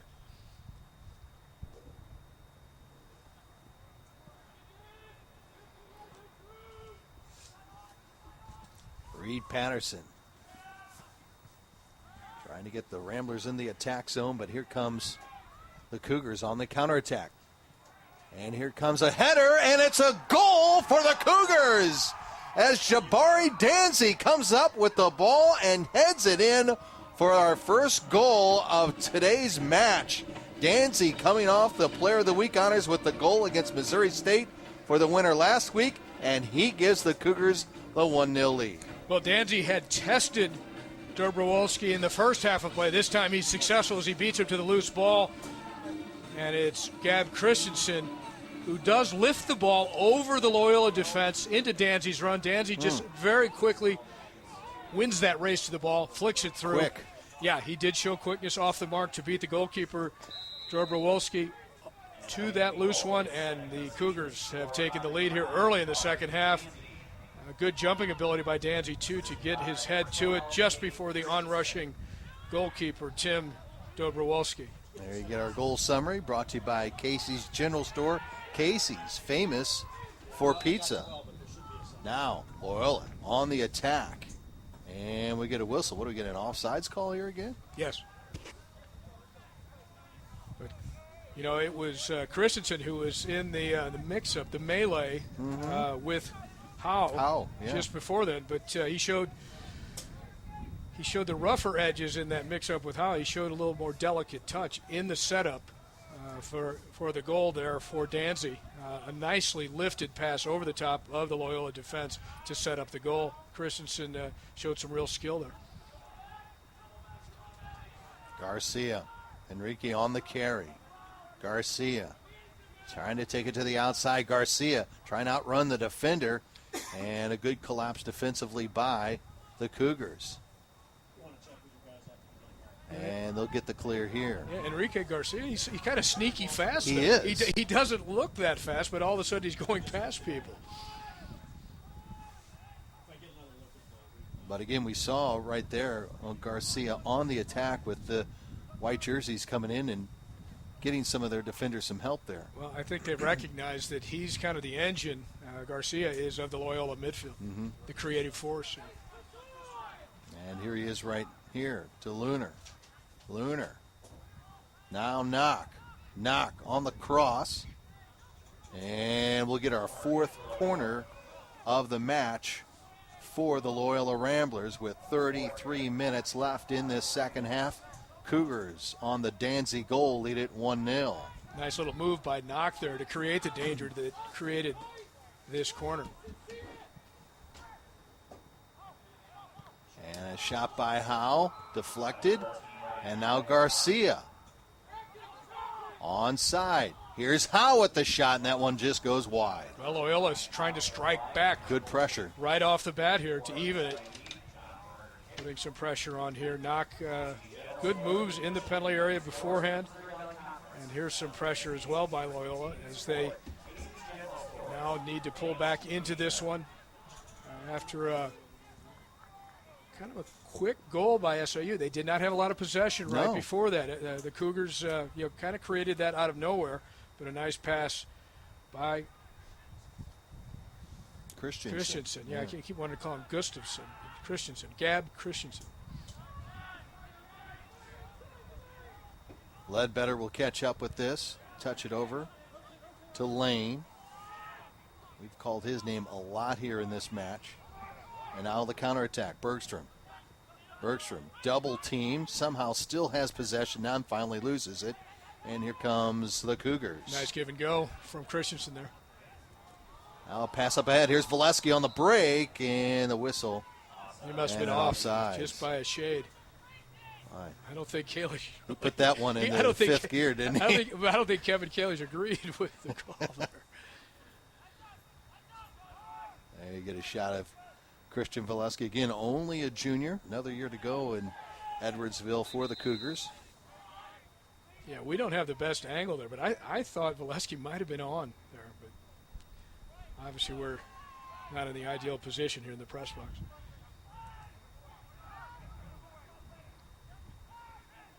Howe will handle the kick here for the Ramblers. And the deep drive. And the loose ball is going to be settled down by Ellis. And now Lunar taps it to Garcia. And nice defensive play there by Ellis. And somehow Garcia maintained a little bit of a possession there. And we'll get Cougar possession. But you're right, Ellis did not buy the fancy footwork or the quick moves of Garcia. He got his body in there and made a nice steal.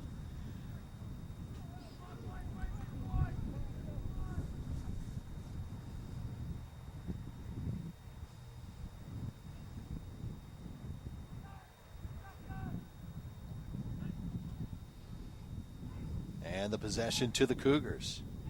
Here comes Valesky, trying to get it to the outside to Ellis. And just a little too hot of a pass there. So we're seeing the sun starting to dip down, and now more a factor to Berner as the goalkeeper for Edwardsville here in the second half. Really, the whole field pretty much in the shade now. Yeah.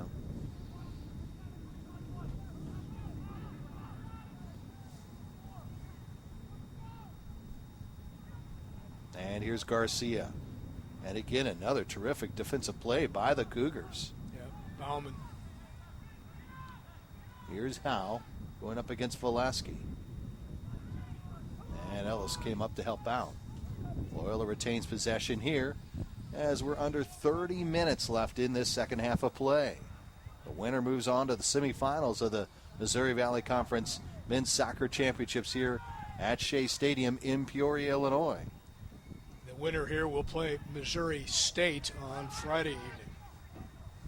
I should say Friday afternoon, 3 p.m. Of course, Missouri State, the Bears, the regular season champions in the Valley this season. The Southern Illinois University Edwardsville Cougars were the preseason pick to win the Missouri Valley Conference. And they finish up as the 4th seed at the end of the regular season, but have the 1-0 lead over Loyola right here.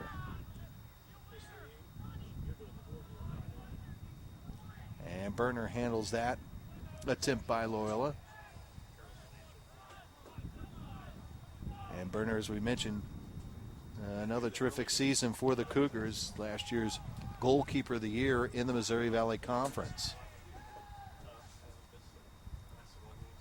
Garcia does a nice job, and he'll get it on the outside on the defensive end to get the possession back for the Ramblers. He's just everywhere, Ty. Yeah, he's a very efficient player.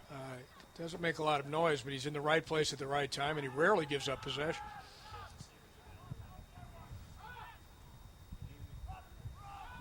.50-50 ball. Valesky trying to catch up to it, and somehow he does. Here comes Valesky. He's dangerous.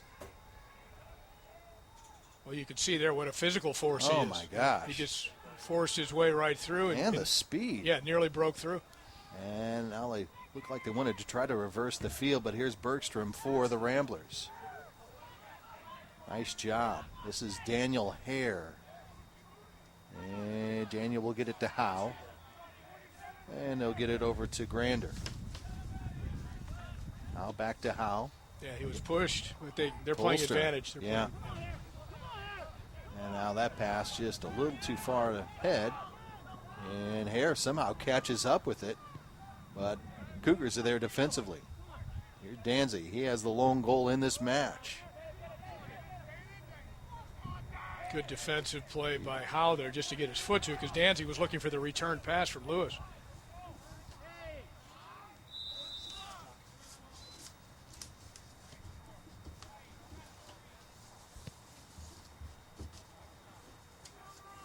Actually, Sauerwein was the one trying to get the ball back in to Danzy. Patterson, almost a little miscommunication there with his goalkeeper, Dabrowski. And that's off of the Cougars. And here's Hare. Bergstrom, number 28. Loyola keeps it.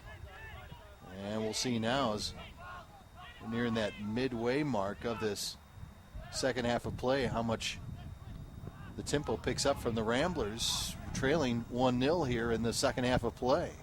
They had an impressive first half where they frustrated the Cougars. Will they have enough energy here to make a comeback in the second half of play? And here's Polster. Nice play, trying to get up ahead to Valesky. And we're going to get, who's the possession going to go with? It looks like it's going to be the Cougars. And we get a substitution now.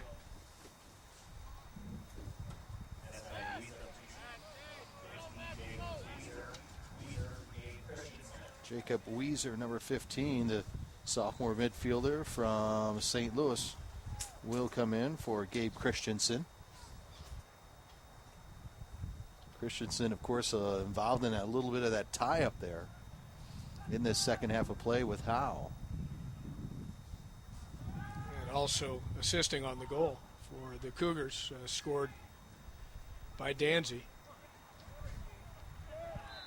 And the whistle, and that's going to be on Southern, so we'll get a kick here for Loyola, just past the 25-minute mark remaining in the second half.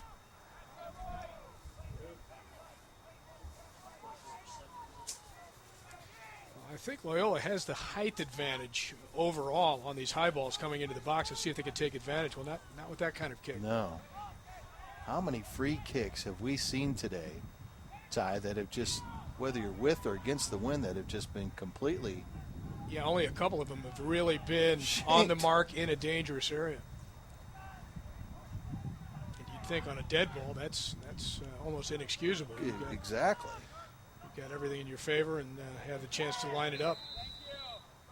And Locke and Lane, and they're going to call that on Lane, and Locke will have the kick here for the Ramblers. Let's see what Loyola wants to try to set up here. Yeah, this is Eric Knock. He's going to hit an in-swinger, I think.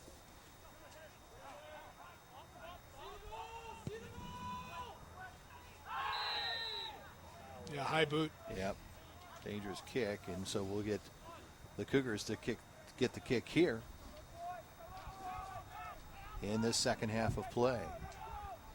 And again, you'd almost want to say a missed opportunity has gone by the wayside once again with Knock having that kick. Yeah, it was not accurate at all. No. Yeah.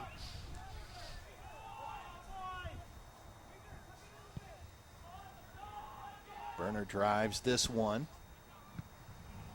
And now the Cougars. Danzy trying to settle it down. Here comes Polster. Polster on the attack. Polster still has it. Polster dropping it off. And Ellis couldn't get control, and it's cleared out. Looks like Danzy, right about the midfield area, is down and slow to get up for Southern Illinois. And he's really favoring that right leg. Yeah, he took a knock.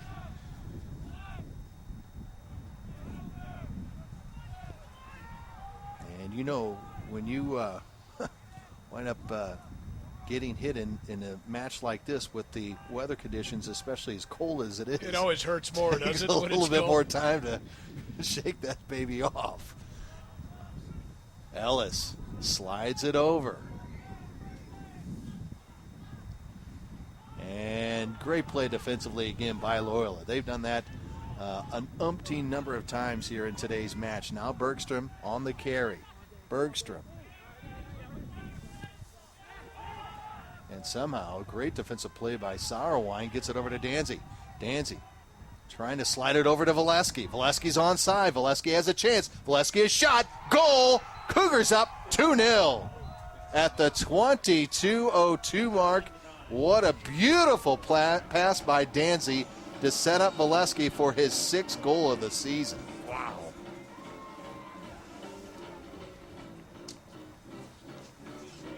That whole sequence starts with some real hustle by the right back, Brett Lane, who got it forward to Danzy. And Danzy, a good early ball behind the Loyola defense. And Valesky, his first touch was critical there. He laid it out, gave himself a chance to shoot at either corner, and then slotted it away. This is harder than it looks. This first touch here, when the defenders are chasing you, if you put it at the wrong angle, you push it too far, or you get it caught under your feet, you're not going to be able to finish it as clinically as Valesky did on that insurance goal for the Cougars. And, you know, one of the things that, as I'm sure you know as a soccer coach with even a lot of the youth that would be watching, is the fact that that ball wasn't – Valesky didn't wind up on that one. That was more of just trying to steady that puppy in right at the right side to get it past the goalkeeper. Yeah, no need to break the net with it. He just slotted it. And, you know, give a lot of credit to Danzy, too, because he recognized the situation that if I get it into him early, he'll be basically uncontested for the breakaway. No, and just the possession before that, we saw not only the strength but the speed of Valesky. Yeah, once he's gone, nobody's going to catch him. Right, and that's when he took off, and Danzy knew it. Now Ellis really strong on the attack here, getting the takeaway. Patterson marking him up, and it'll be Cougar ball here. 21 minutes left in this second half. Yeah, Danzy's pass was perfectly placed in behind the Loyola defense. But again, I can't emphasize enough, Valesky's his first touch when that pass came to him was what really that put him in a position to be able to put the ball in either corner. And Danzy's awareness and that early ball behind the Loyola defense really opened it up for Valesky. And Luter's going to be called, I believe, for a handball. And so it'll be Cougars, Southern Illinois getting the kick here, already up 2-0. And I got to be honest with you, against the wind, even though I do agree, I don't think the wind has been as gusty as that first half, but still going up against the wind. But the Cougars really just, I think, maintaining more of a possession game and a much better second half than they had in the first half. They raised it. No question. They showed a bit more urgency right from the start of the second half, and they just played smarter, better soccer, and it's paid off for them with a couple of goals. Ellis on the kick. The drive. Valesky's right there. And Dabrowski comes up with a save, and now more pushing and shoving going on. The Loyola players trying to protect their goalkeeper. They did call the foul against Valesky, I think, initially. And then a la NHL, some of the Loyola defenders came in to protect their goalkeeper. And Brett Lane came in to defend his top player on his team. And let's take a look at this again. Here's the kick by Ellis. The ball must have been slightly loose, or Valesky wouldn't have gone for it. So he comes in. Yeah, it's still just one arm on it. And that is usually a yellow card against Valesky. Was it Valesky that did the backward roll there? Yeah. Because it's a dangerous play on the goalkeeper. Maybe he got I don't think he got it. I think the yellow was for the shove afterwards, where the Loyola defender stepped in to defend his goalkeeper. That was it. I believe it was Bement, number 15, their top scorer, that winds up getting the yellow. Yeah, for the shove afterwards. Yeah. After Valesky kind of came in, I thought, dangerously. So we have our first yellow of the match. And things have been pretty physical in this matchup. Well, the whistle had already blown when Bement came in, so that's why he gets the yellow. In other words, the foul had already been called against Valesky, so he's shoving after the play. And I thought maybe Valesky would have gotten a card as well for the dangerous play. There's Daniel Hare. Bergstrom on the cross. Shot taken. Oh, just over the crossbar. And did Burner handle it? Yes, he did. So we'll get another corner here for the Ramblers. A really nice pass by Bergstrom to set up that shot. Not a bad save either. Although it was, it's right in his wheelhouse, right over top. Ryan Howe will handle this corner this time for the Ramblers. On the near post and headed out and cleared by the Cougars.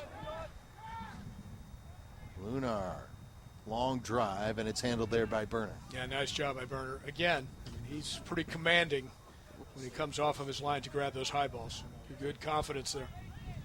And a reminder, Game 2 of our quarterfinal doubleheader action here of the 2013 Missouri Valley Conference Men's Soccer Championships from Shea Stadium in Peoria will be just after 6 o'clock. We'll start it right up 6 Central as the third seed Bradley Braves, the host of this tournament, will take on the 6th seed Evansville Aces. Again, that one will get kick-started just after 6 o'clock here from Central Illinois. Well, the Cougars have not given up very many goals this season. They come into this match after winning their last 2 games by shutouts. So right now it's a difficult challenge for Loyola. Here's Brett Lane trying to work the center of the field. And Loyola, again, very well positioned defensively. But the Cougars get it right back. Ellis back to Bauman. Bauman swings it over to Sauerwein. And now I think we'll see, obviously with the 2-goal lead, a lot more patience on the possessions for the Cougars. That was dangerous on the header there. And that whistle's going to go against Loyola. Yeah, these teams have been mixing it up physically. Yes. No question about that. And that has something to do with the wind conditions, too. It kind of disrupts the flow of play, makes play more choppy. The ball's in the air more, and you're going to see guys stepping in and getting their arms out and just creating more physical play.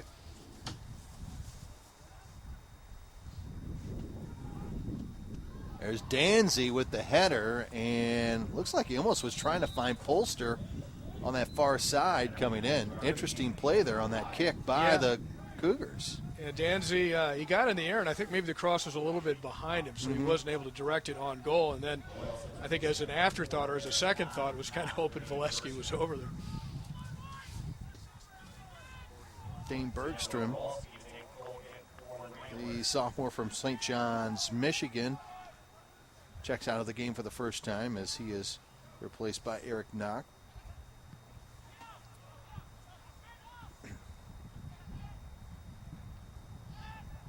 Here's Polster trying to go to the outside. Bauman does a nice job there. And here's Lane. A little too hard. And here comes the Ramblers on the attack. SIU now rushing back with bodies to defend. They have a lead to defend and showing tenacity.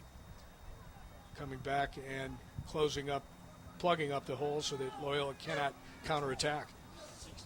And we get another substitution as Joe Sales looks like he's going to come into the game for Christian Valesky. And, of course, Valesky with one of the 2 goals here this afternoon for the Cougars to supply them with the 2-goal lead at 2-0. As a beautiful pass by Danzy, as Danzy has been involved on both goals here this afternoon for the Cougars. Offensive Player of the Week in the Missouri Valley Conference. Here's Hare. And a nice defensive play by Lane. And now here comes Danzy, streaking down the near sidelines. Danzy, he's got some speed. Danzy, nice carry. Danzy still with it on the cross. And good job of Patterson getting back defensively for the Ramblers. You mentioned it, speed by Danzy, by Valesky. They finally have started to break free of what was, in the first half especially, a stifling Loyola defense. Without question. And now Ellis. Bauman for the Cougars. Now Sales tries to chip it ahead. Does so. It's Ellis, I think, there. He's done a decent job even though he was not in the starting 11. Right. Came in a couple of times. Remember, he came in for Poulter initially when he had that bloody nose. Right. He came back in as a sub again later in the first half. And Dabrowski does a nice job of handling that long kick by the Cougars as we have 14 minutes remaining here in the second half. Dabrowski and the Ramblers have got to really force things now here in this quarterfinal matchup, down 2-0. Up ahead. The Cougars have 3 white jerseys back. Now Bement on the cross, but it goes right into the mitts of Berner.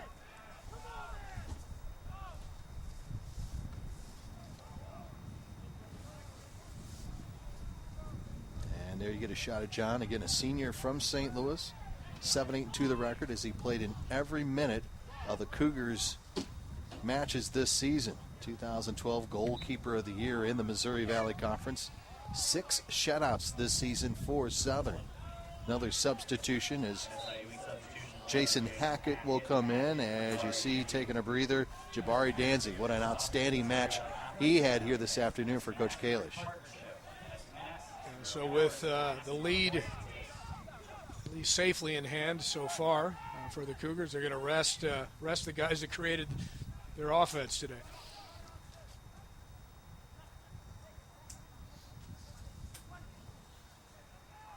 That one headed out, and there's Bauman trying to get the clear for the Cougars. You know, I mentioned this when we talked to Mike Jacobs, the head coach of the Evansville Aces, who again will be playing in our second quarterfinal matchup against the 3rd seed Bradley Braves. Is you're playing every other day and you get to a championship match, winning 3 matches in that short period of time has got to be difficult, but I guess nothing's impossible, Ty. No, and plus it's better to win than to be watching, because at this stage of the season, you lose, your season's over in most cases.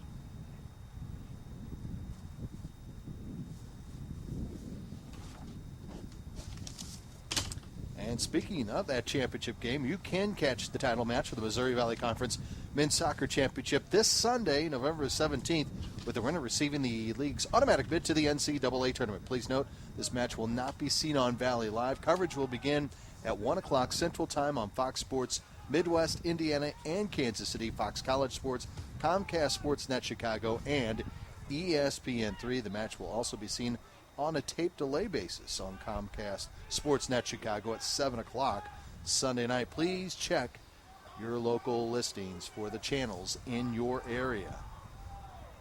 And that'll be Sunday live at 1 o'clock Central Time. Whistle on the Cougars as we're near the 11-minute mark left in this second half of this first quarterfinal matchup. As you see, the Cougars up 2-0 on the Loyola Ramblers. Well, and remember, Loyola defeated the Cougars in the regular season. So the Cougars here trying to make sure the payback is paid.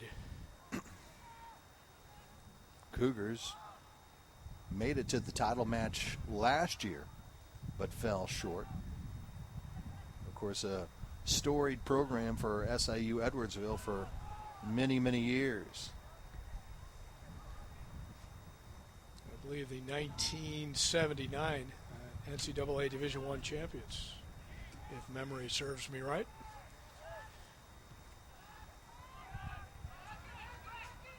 This is Ledbetter. And Lane couldn't catch up with that one. As Ty alluded to, the Missouri State Bears will take on the winner of this one, and the Bears surprising some folks, winning the regular season title, and Drake wound up being in the number 2 seed in this tournament as they finished second during the regular season in the Valley this season. They'll also play the winner of the game coming up in our second half of our quarterfinal matchup on Friday's semifinal doubleheader here from Shea Stadium.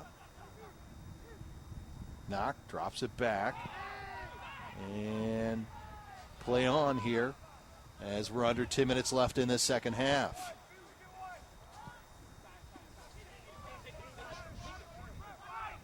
Bement on the carry, on the cross, didn't get much on it.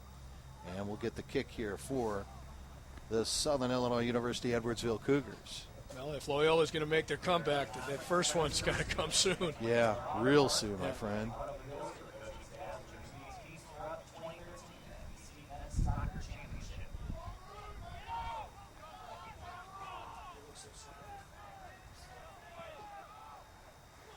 Here's Berner on the kick for the Cougars. And that one headed forward, and then there's Ledbetter. Good-looking freshman defender for Coach Kalish's squad. Now on the attack is Jason Hackett. Back to Polster. Back to Ledbetter. And you expect this from the Cougars with that 2-goal lead here late in the second half. So you want to eat up some of the clock, but you don't want to get caught in possession in your own half of the field either. Trying to play a little keep away there at the midfield area. And now Reed Patterson will catch up with this for the Ramblers. Well, the freshman center backs for the Cougars have done pretty well. Yes, they have. Possibly their third shutout in 3 consecutive games. And again, to reiterate, it was the Ramblers who came out on top in this regular season matchup between these two teams back on October 26th. In fact, it was the Ramblers' first ever win as a member of the Missouri Valley Conference in conference play. 1-0 was the final just a little over 2 weeks ago between these two teams. And again, kind of a season of change, if you will, Ty, for both of these squads. Obviously, Loyola making the transfer over to the Missouri Valley Conference with their first-year head coach. But as we mentioned, a lot of changes for the Cougars after last year's success with a lot of new players, transfers, and freshmen on this 2013 squad. Yeah, well, that's the nature of collegiate sports. You're adjusting every year with graduation and transfers and so forth. Oh, nice pass up ahead. And nice defensive play by Patterson. He's done a nice job on that back line for the Ramblers here this afternoon. Really did a nice job, especially in that first half against Valesky. And against the Wind. Under 7 left here in the second half. Now on the attack, and wow, still in possession for the Ramblers. Yeah, the Cougars a little bit fortunate there. Yeah. This is Ellis. And just that long drive to kill some time here with the 2-goal lead. Yeah, when in doubt, get it out at this stage of the game with a lead.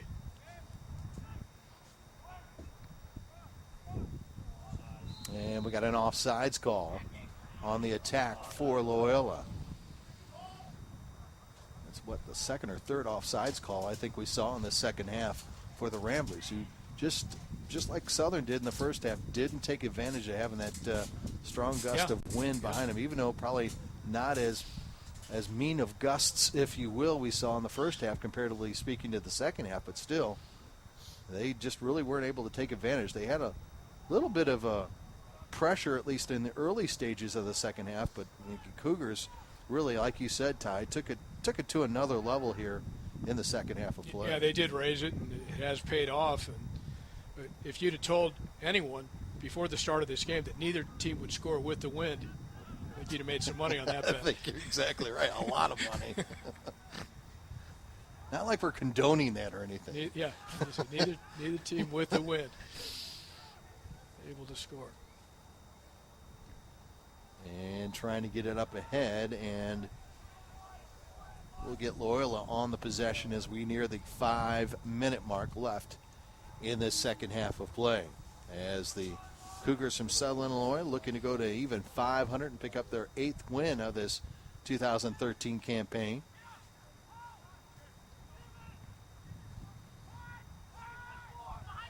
And here come the Ramblers on the attack. Now drop pass, shot taken, just wide. And deflected. As that just snuck past the goal post there. And luckily for the Cougars, that was touched by one of their defenders. Did you make that one out, Ty? Well, I thought that deflection was, in fact, what was going to beat John Berner because he couldn't react to it, but instead it did put it just wide. Here's the corner. And here's the chance again.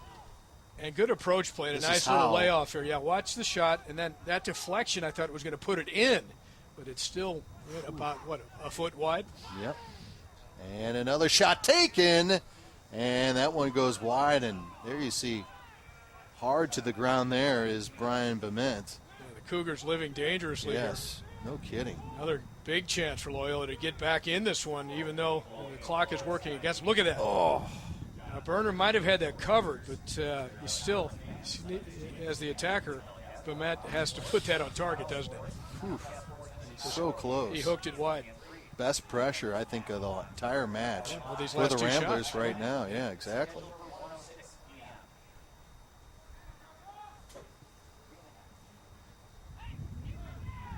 And now catching up to this for the Cougars is Hackett. Hackett. Right on, and Dabrowski's there. Pretty good speed. speed. Yeah. Speed out of the corner there. Didn't get much on the shot, but that was a really impressive turn of speed with the ball under control. Dabrowski, a much busier goalkeeper in this second half compared to the opening 45 minutes for the Ramblers.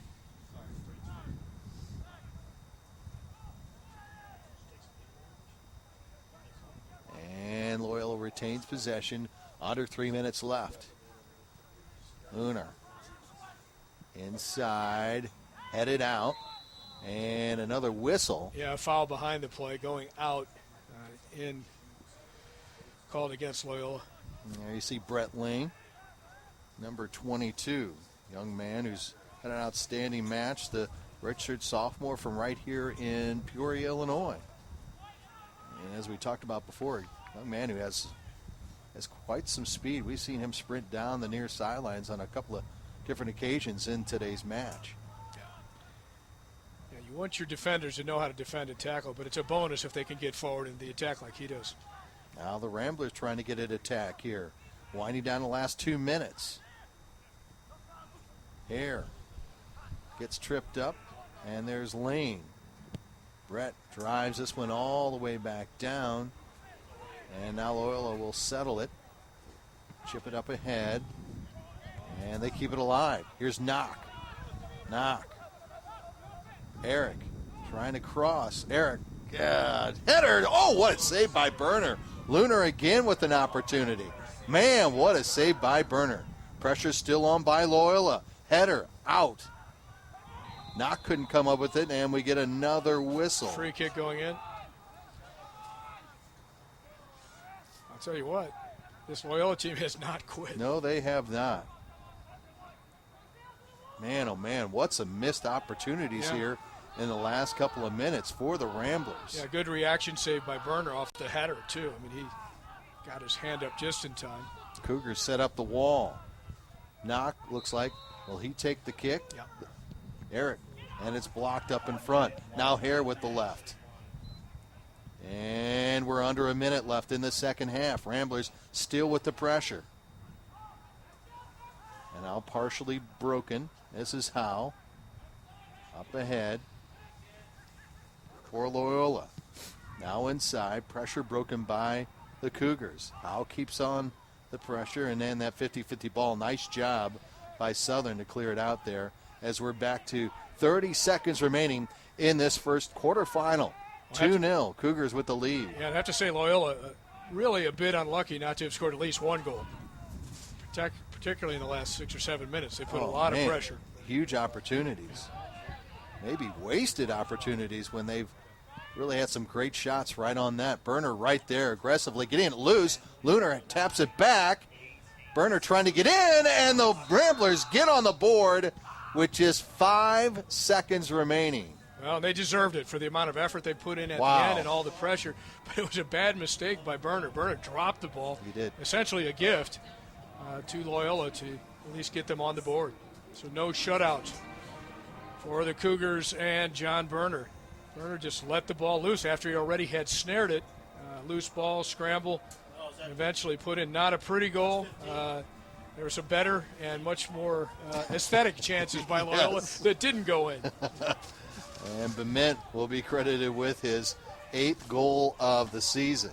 Yeah, Bernard's really, really frustrated. Yeah, misses out on his 8th shutout of the year. Really disappointed in his own effort there, where he failed to hold the ball. That'll do it, Ty. Congratulations to the Cougars of Southern Illinois University at Edwardsville as they win this quarterfinal matchup over Loyola by a score of 2-1. Back to wrap things up here from Shea Stadium in our first quarterfinal matchup right here on MVC Live.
The 2013 Missouri Valley Conference Men's Soccer Championship is brought to you by Coventry Healthcare, the official presenting sponsor of Valley Live, by Casey's General Store, Casey's, famous for pizza, and by Purina Dog Chow.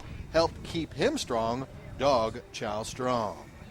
Well, congratulations to the Cougars from Southern Illinois University at Edwardsville as they move on to the semifinals with their 2-1 win over Loyola here this afternoon in our first quarterfinal matchup. And let's take a look at our player of the match, brought to you by Coventry Healthcare and Aetna Company. Visit coventryhealthcare.com for more information. It was a tough battle, physical at times between these two teams, but it turned out to be some skilled play that determined the outcome of this game. And Jabari Donzi with a goal and an assist for the Cougars in this quarterfinal of the Valley tournament. He's our player of the match for the Valley in this quarterfinal. And he is also a part of our Emerson play of today's match. Emerson, the global technology and engineering company. Emerson, consider it solved. A pass beautifully laid in by Danzy. He recognized the situation, picked out Valesky. Valesky made it look easy. So Jabili Danzy, not only the first goal for the Cougars, but a really nice setup here for the insurance goal at the time, which stood up as the game winner. Valesky, good finish, but Danzy found him early with a real nice pass, and that's why we pick him as the player of the match, and that's the play of the game. And Danzy and the Cougars move on to the semifinals on Friday. But coming up, our second quarterfinal matchup, we'll start it right at 6 o'clock Central Time as the 6th seed Evansville Aces will take on the 3rd seed Bradley Braves, the host of this tournament. Again, Cougars win at 2-1. They move on to the semis. We will see you here at 6 right here on MVC Live as we continue our coverage of the 2013 Men's Soccer Championships from Peoria.